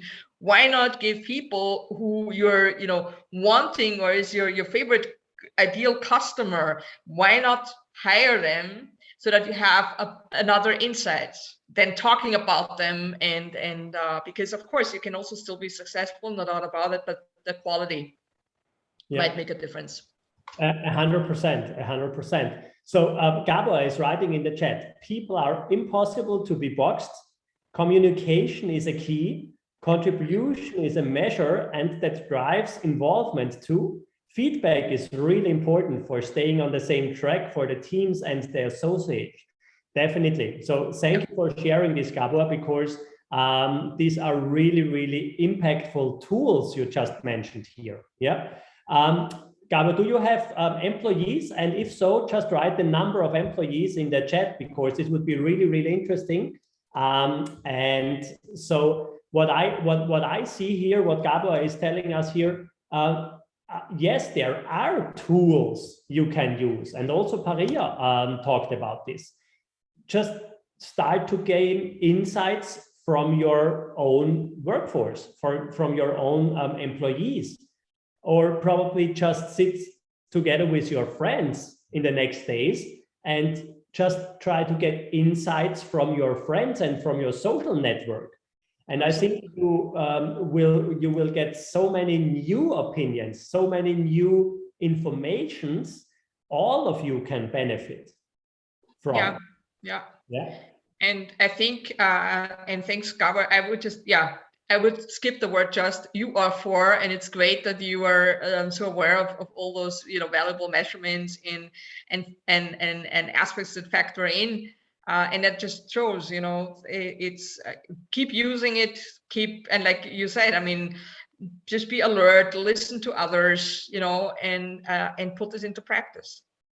That's awesome. Yeah. So Gabor, you led a company with over 350 in the past. That's awesome. That's really awesome. And so did you see differences between the 4 now and the 350? If you like, we can also spotlight you and you can talk with us. We bring you on stage, or just write in the chat what you prefer. Would be really interesting if you experience differences with the 4 of you or with the 350. Yeah. So to give you an example, a last example from our chat better, yeah? Awesome. Okay, yeah. Thanks. Yeah. To give you one more example, we really experience huge advantages since we set the framework I talked already about. Because when we started to work remote 100% 1.5 years ago, we set the framework that you can decide when you want to work, how you want to work, where you want to work. So you can work part-time, you can work, you can start at 6 in the morning, 8 in the morning, 10 in the morning, as you like, yeah. But we also set systems in place where we have structured communication. And we really developed within our team how often we want to talk about which topics, for example. We had a lot more conversations and sure fixes or meetings or Zoom meetings at the beginning, because we just had to figure out how often do we have to talk about what topic. And how often do we just want to talk with a cup of tea or with a cup of coffee, and don't want to talk about operational stuff? Yeah. Yeah, and I think just coming back to Gabo, first of all, thanks for sharing your experience. And what I like about your examples is that it also, basically confirms what we have talked about, Stefan and I, that, yes, the number of people is just a number, but it doesn't mean that you cannot do certain things just because you have 300 more or less. And and like you said, Stefan, of course, I mean, it makes sense to communicate what the topic of the meeting is, whether it's a virtual or a physical meeting, because that's also something that a lot of people have experienced. And it was also a CEO of a company I know, and he had now I think there's about 70 employees, but he also worked for larger companies, just like Gabor. And he said, look, at the beginning, I just said, let's get together. And he sent out the email or the calendar invite, and the turnout was horrible. The minute he said, I would just, let's grab a coffee or after work drinks, or this is a project meeting, then the attendance improved, because people knew what they're getting at. And also to the point of, is it isolating? Is it tiring? And that's also, I mean, for everybody who's in a leadership role, even if you did this for decades, it's just, you can be the best driver in your own country if you stick driving to the same side of the road, and you I don't know, you drive like that as somebody who's used to driving in Austria, in the UK, you'll cause a terrible accident regardless of your driving skills. And that, I think, is also something that shows us, even though we have a very clear picture, whether it's diversity or working on hybrid or remote teams, we have to sort of also step back and reflect, like you also said, and also with the exercise that Paria and her colleague presented. Definitely. Martina, thank you so much for sharing the stage with me, and for this really, really great conversation, and for these tips and insights and really cool examples you just gave us over the last couple of minutes. So thank you, Martina, and give her a great applause. Thanks. Thanks for having me. It was a pleasure.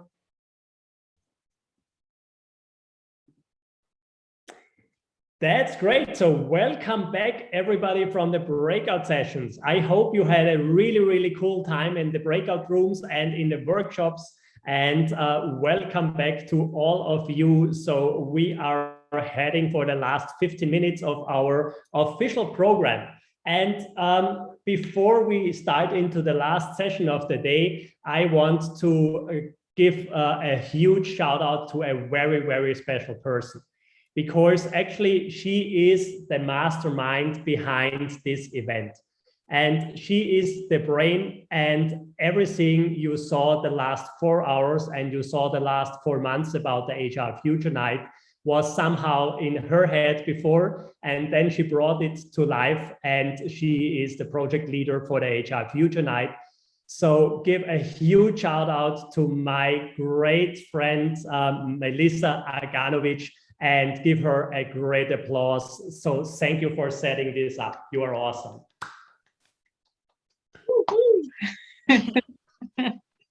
Thank you, Stefan. Thank you for your kind words and thank you for your appreciation. It has been wonderful working for you and at CHC for the past 3 years. I'm keeping it short. I just want to thank my entire team. I have these 3 lovely ladies that have been supporting me the past few weeks and months, and I don't know what I would have done without them. So thank you very much, Eva, Astrid, and Katharina, for your support. And also a big shout out to these wonderful speakers, experts, and partners that have been joining us this evening. Thank you very much. And also thank you for everybody who is attending tonight, because HR Future Night would not be possible without you all. Thank you very much and enjoy the rest of your evening. Thank you. Thanks, Melissa. You're awesome. Great. So we will start with our last session of the evening. And just to give you a little bit information about what you can expect after we officially end the session today. So you are very welcome to do a Q&A with us or to stay for networking after the next 10 minutes, because at 8:15 we will wrap up this event officially, but we will let this meeting be open until you have no questions anymore or until you have enough from the online networking. So you are invited to just stay with us here. You can grab something to drink. It will be an informal conversation afterwards. We can share other experiences. You can ask questions. We can go in a one-on-one chat if you like. So you are invited just to stay in our meeting with us after 8:15. And before we go to the last session of the day, I want to remind you of the 2 presents we prepared for you. It was a long day already. So we want to give you a present to don't leave just with information, but you can leave with really actionable steps. So we prepared something. If you have employees, you are very welcome to take advantage of the free CHC check. You will get the link in the chat in a couple of seconds. So if you have employees, just take advantage of the free CHC check. We are really looking forward to go in a one-on-one session with you. I'm going to host the CHC check and also the free personal coaching call. And the personal coaching call is for everybody who do not have employees. So if you are a trainer, if you are a coach, you are a small business owner, you are CEO, you are a leadership member, you are very welcome to take advantage of the free personal coaching call. So just take advantage of this, and these are our presents for you that you joined the HR Future Night with us today. Thank you so much, and take advantage and use it for your success. So let's go to the last round of the evening, the rapid fire success tips. And I really love this thing because it's so interesting and so valuable, and you get so many really cool actionable steps. So what we are going to do in the next couple of minutes, every expert and every speaker you saw on the stage who is still online with us will show you. Stefan, can I just quick, Bernhard Schlosser is leaving, and just to thank him for the wonderful workshop before he's leaving, just give him a big shout out, because he has been doing this for free and the entire time, and I think that everybody has been taking a lot of very important tips, and I think it was a great hands-on workshop. So please, yeah, one more time, like a thank you for Bernhard Schlosser. Thank you. Thank you, Melissa. Of course, Bernhard. Just spotlight him for a second because he has to jump out. Bernhard, thank you so much for hosting these workshops and being on our virtual stage with us and being a major part that we could host this event together with Virgin Pulse. Thank you so much and have a great day. Thank you, Stefan, and thanks everyone. Have a great evening or day, depending on where you are.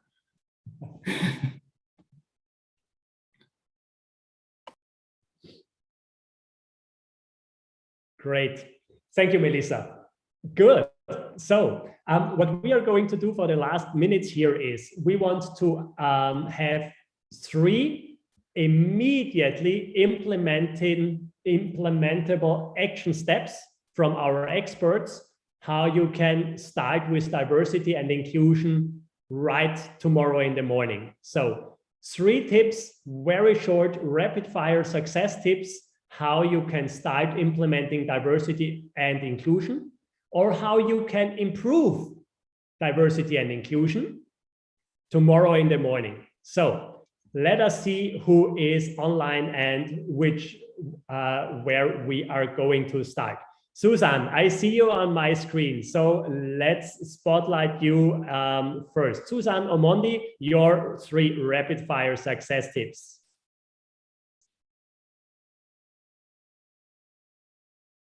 I've seen it. Thank you so much.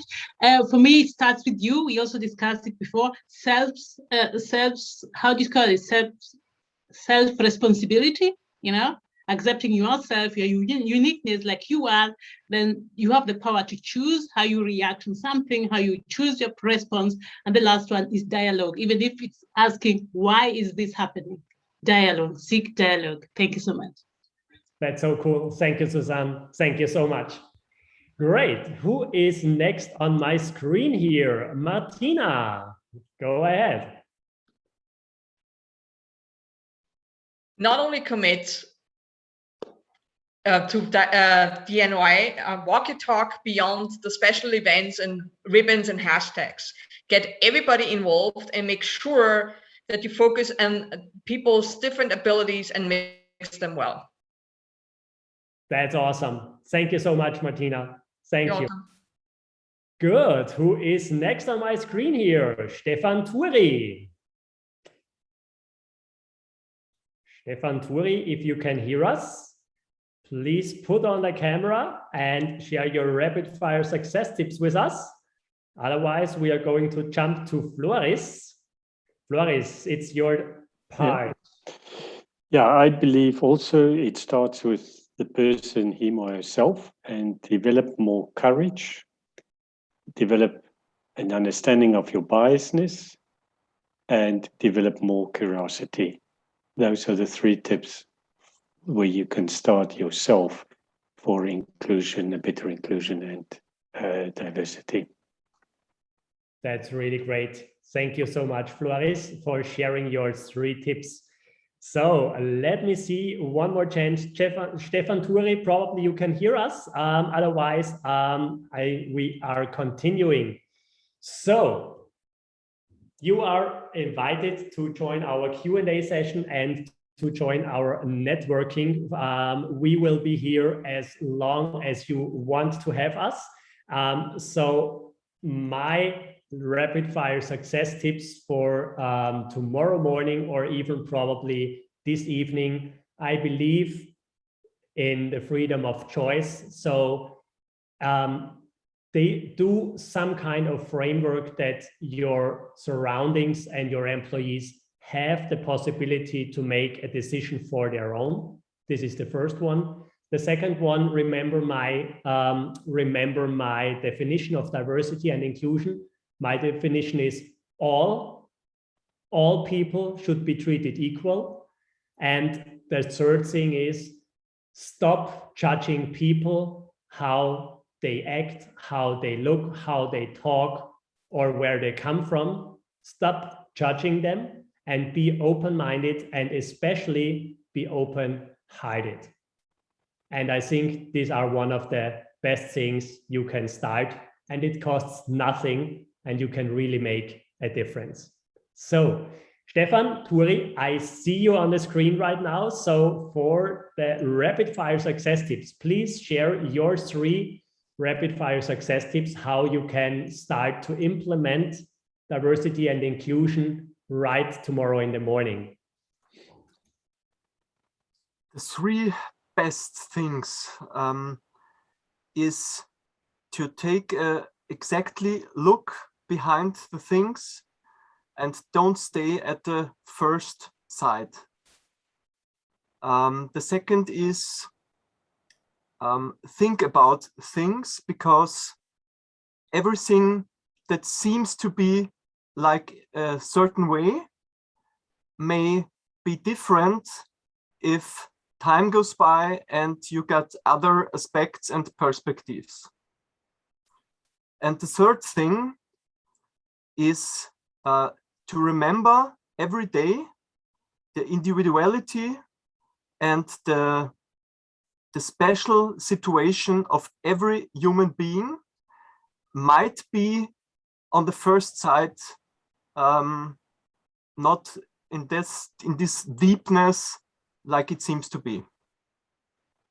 That's great, Stefan. Thank you for sharing your 3 rapid fire success tips.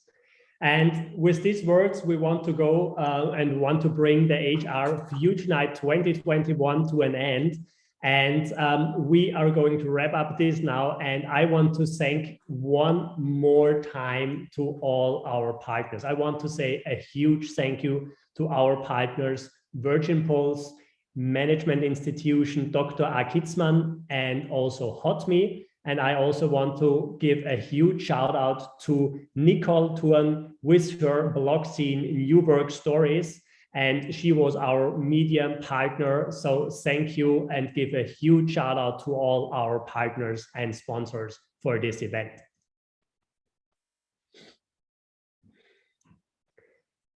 And also I want to say a big shout out to all the speakers, because I want to remind you, nobody got paid to be on the stage today. And this is a huge honor, and I do not take this for granted. So know that I really appreciate all the speakers who shared the stage, shared their knowledge, are online still, or some of them had to jump off already. So I want to say a special thanks to all our speakers: Susan, Martina, Marlet, Paria, Bettina, Floris, Marco, and Stefan. So a huge thank you to all our experts and to all our speakers who shared their knowledge and were here for you.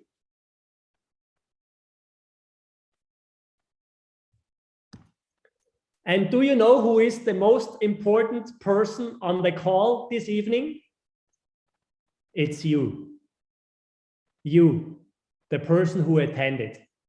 You, the person who took their valuable lifetime to invest in their future and to talk with us about diversity and inclusion, who wants to make a change, probably in your life or also in the world.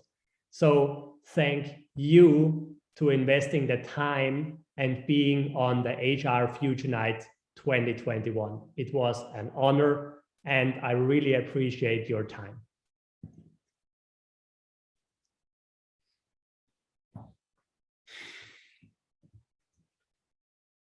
Awesome. So to finish this, I just can invite you one more time to just stay in the meeting. We are here for you for the Q&A sessions. We are here for you to support you, and we are here to do the networking with you together. So I really, really believe in the freedom of choice, and everybody should be treated equal. And I really believe that together we can make a better future for all of us. So thank you. And take care. Have a great evening or a great day. Thanks for being part of the HR Future Night 2021.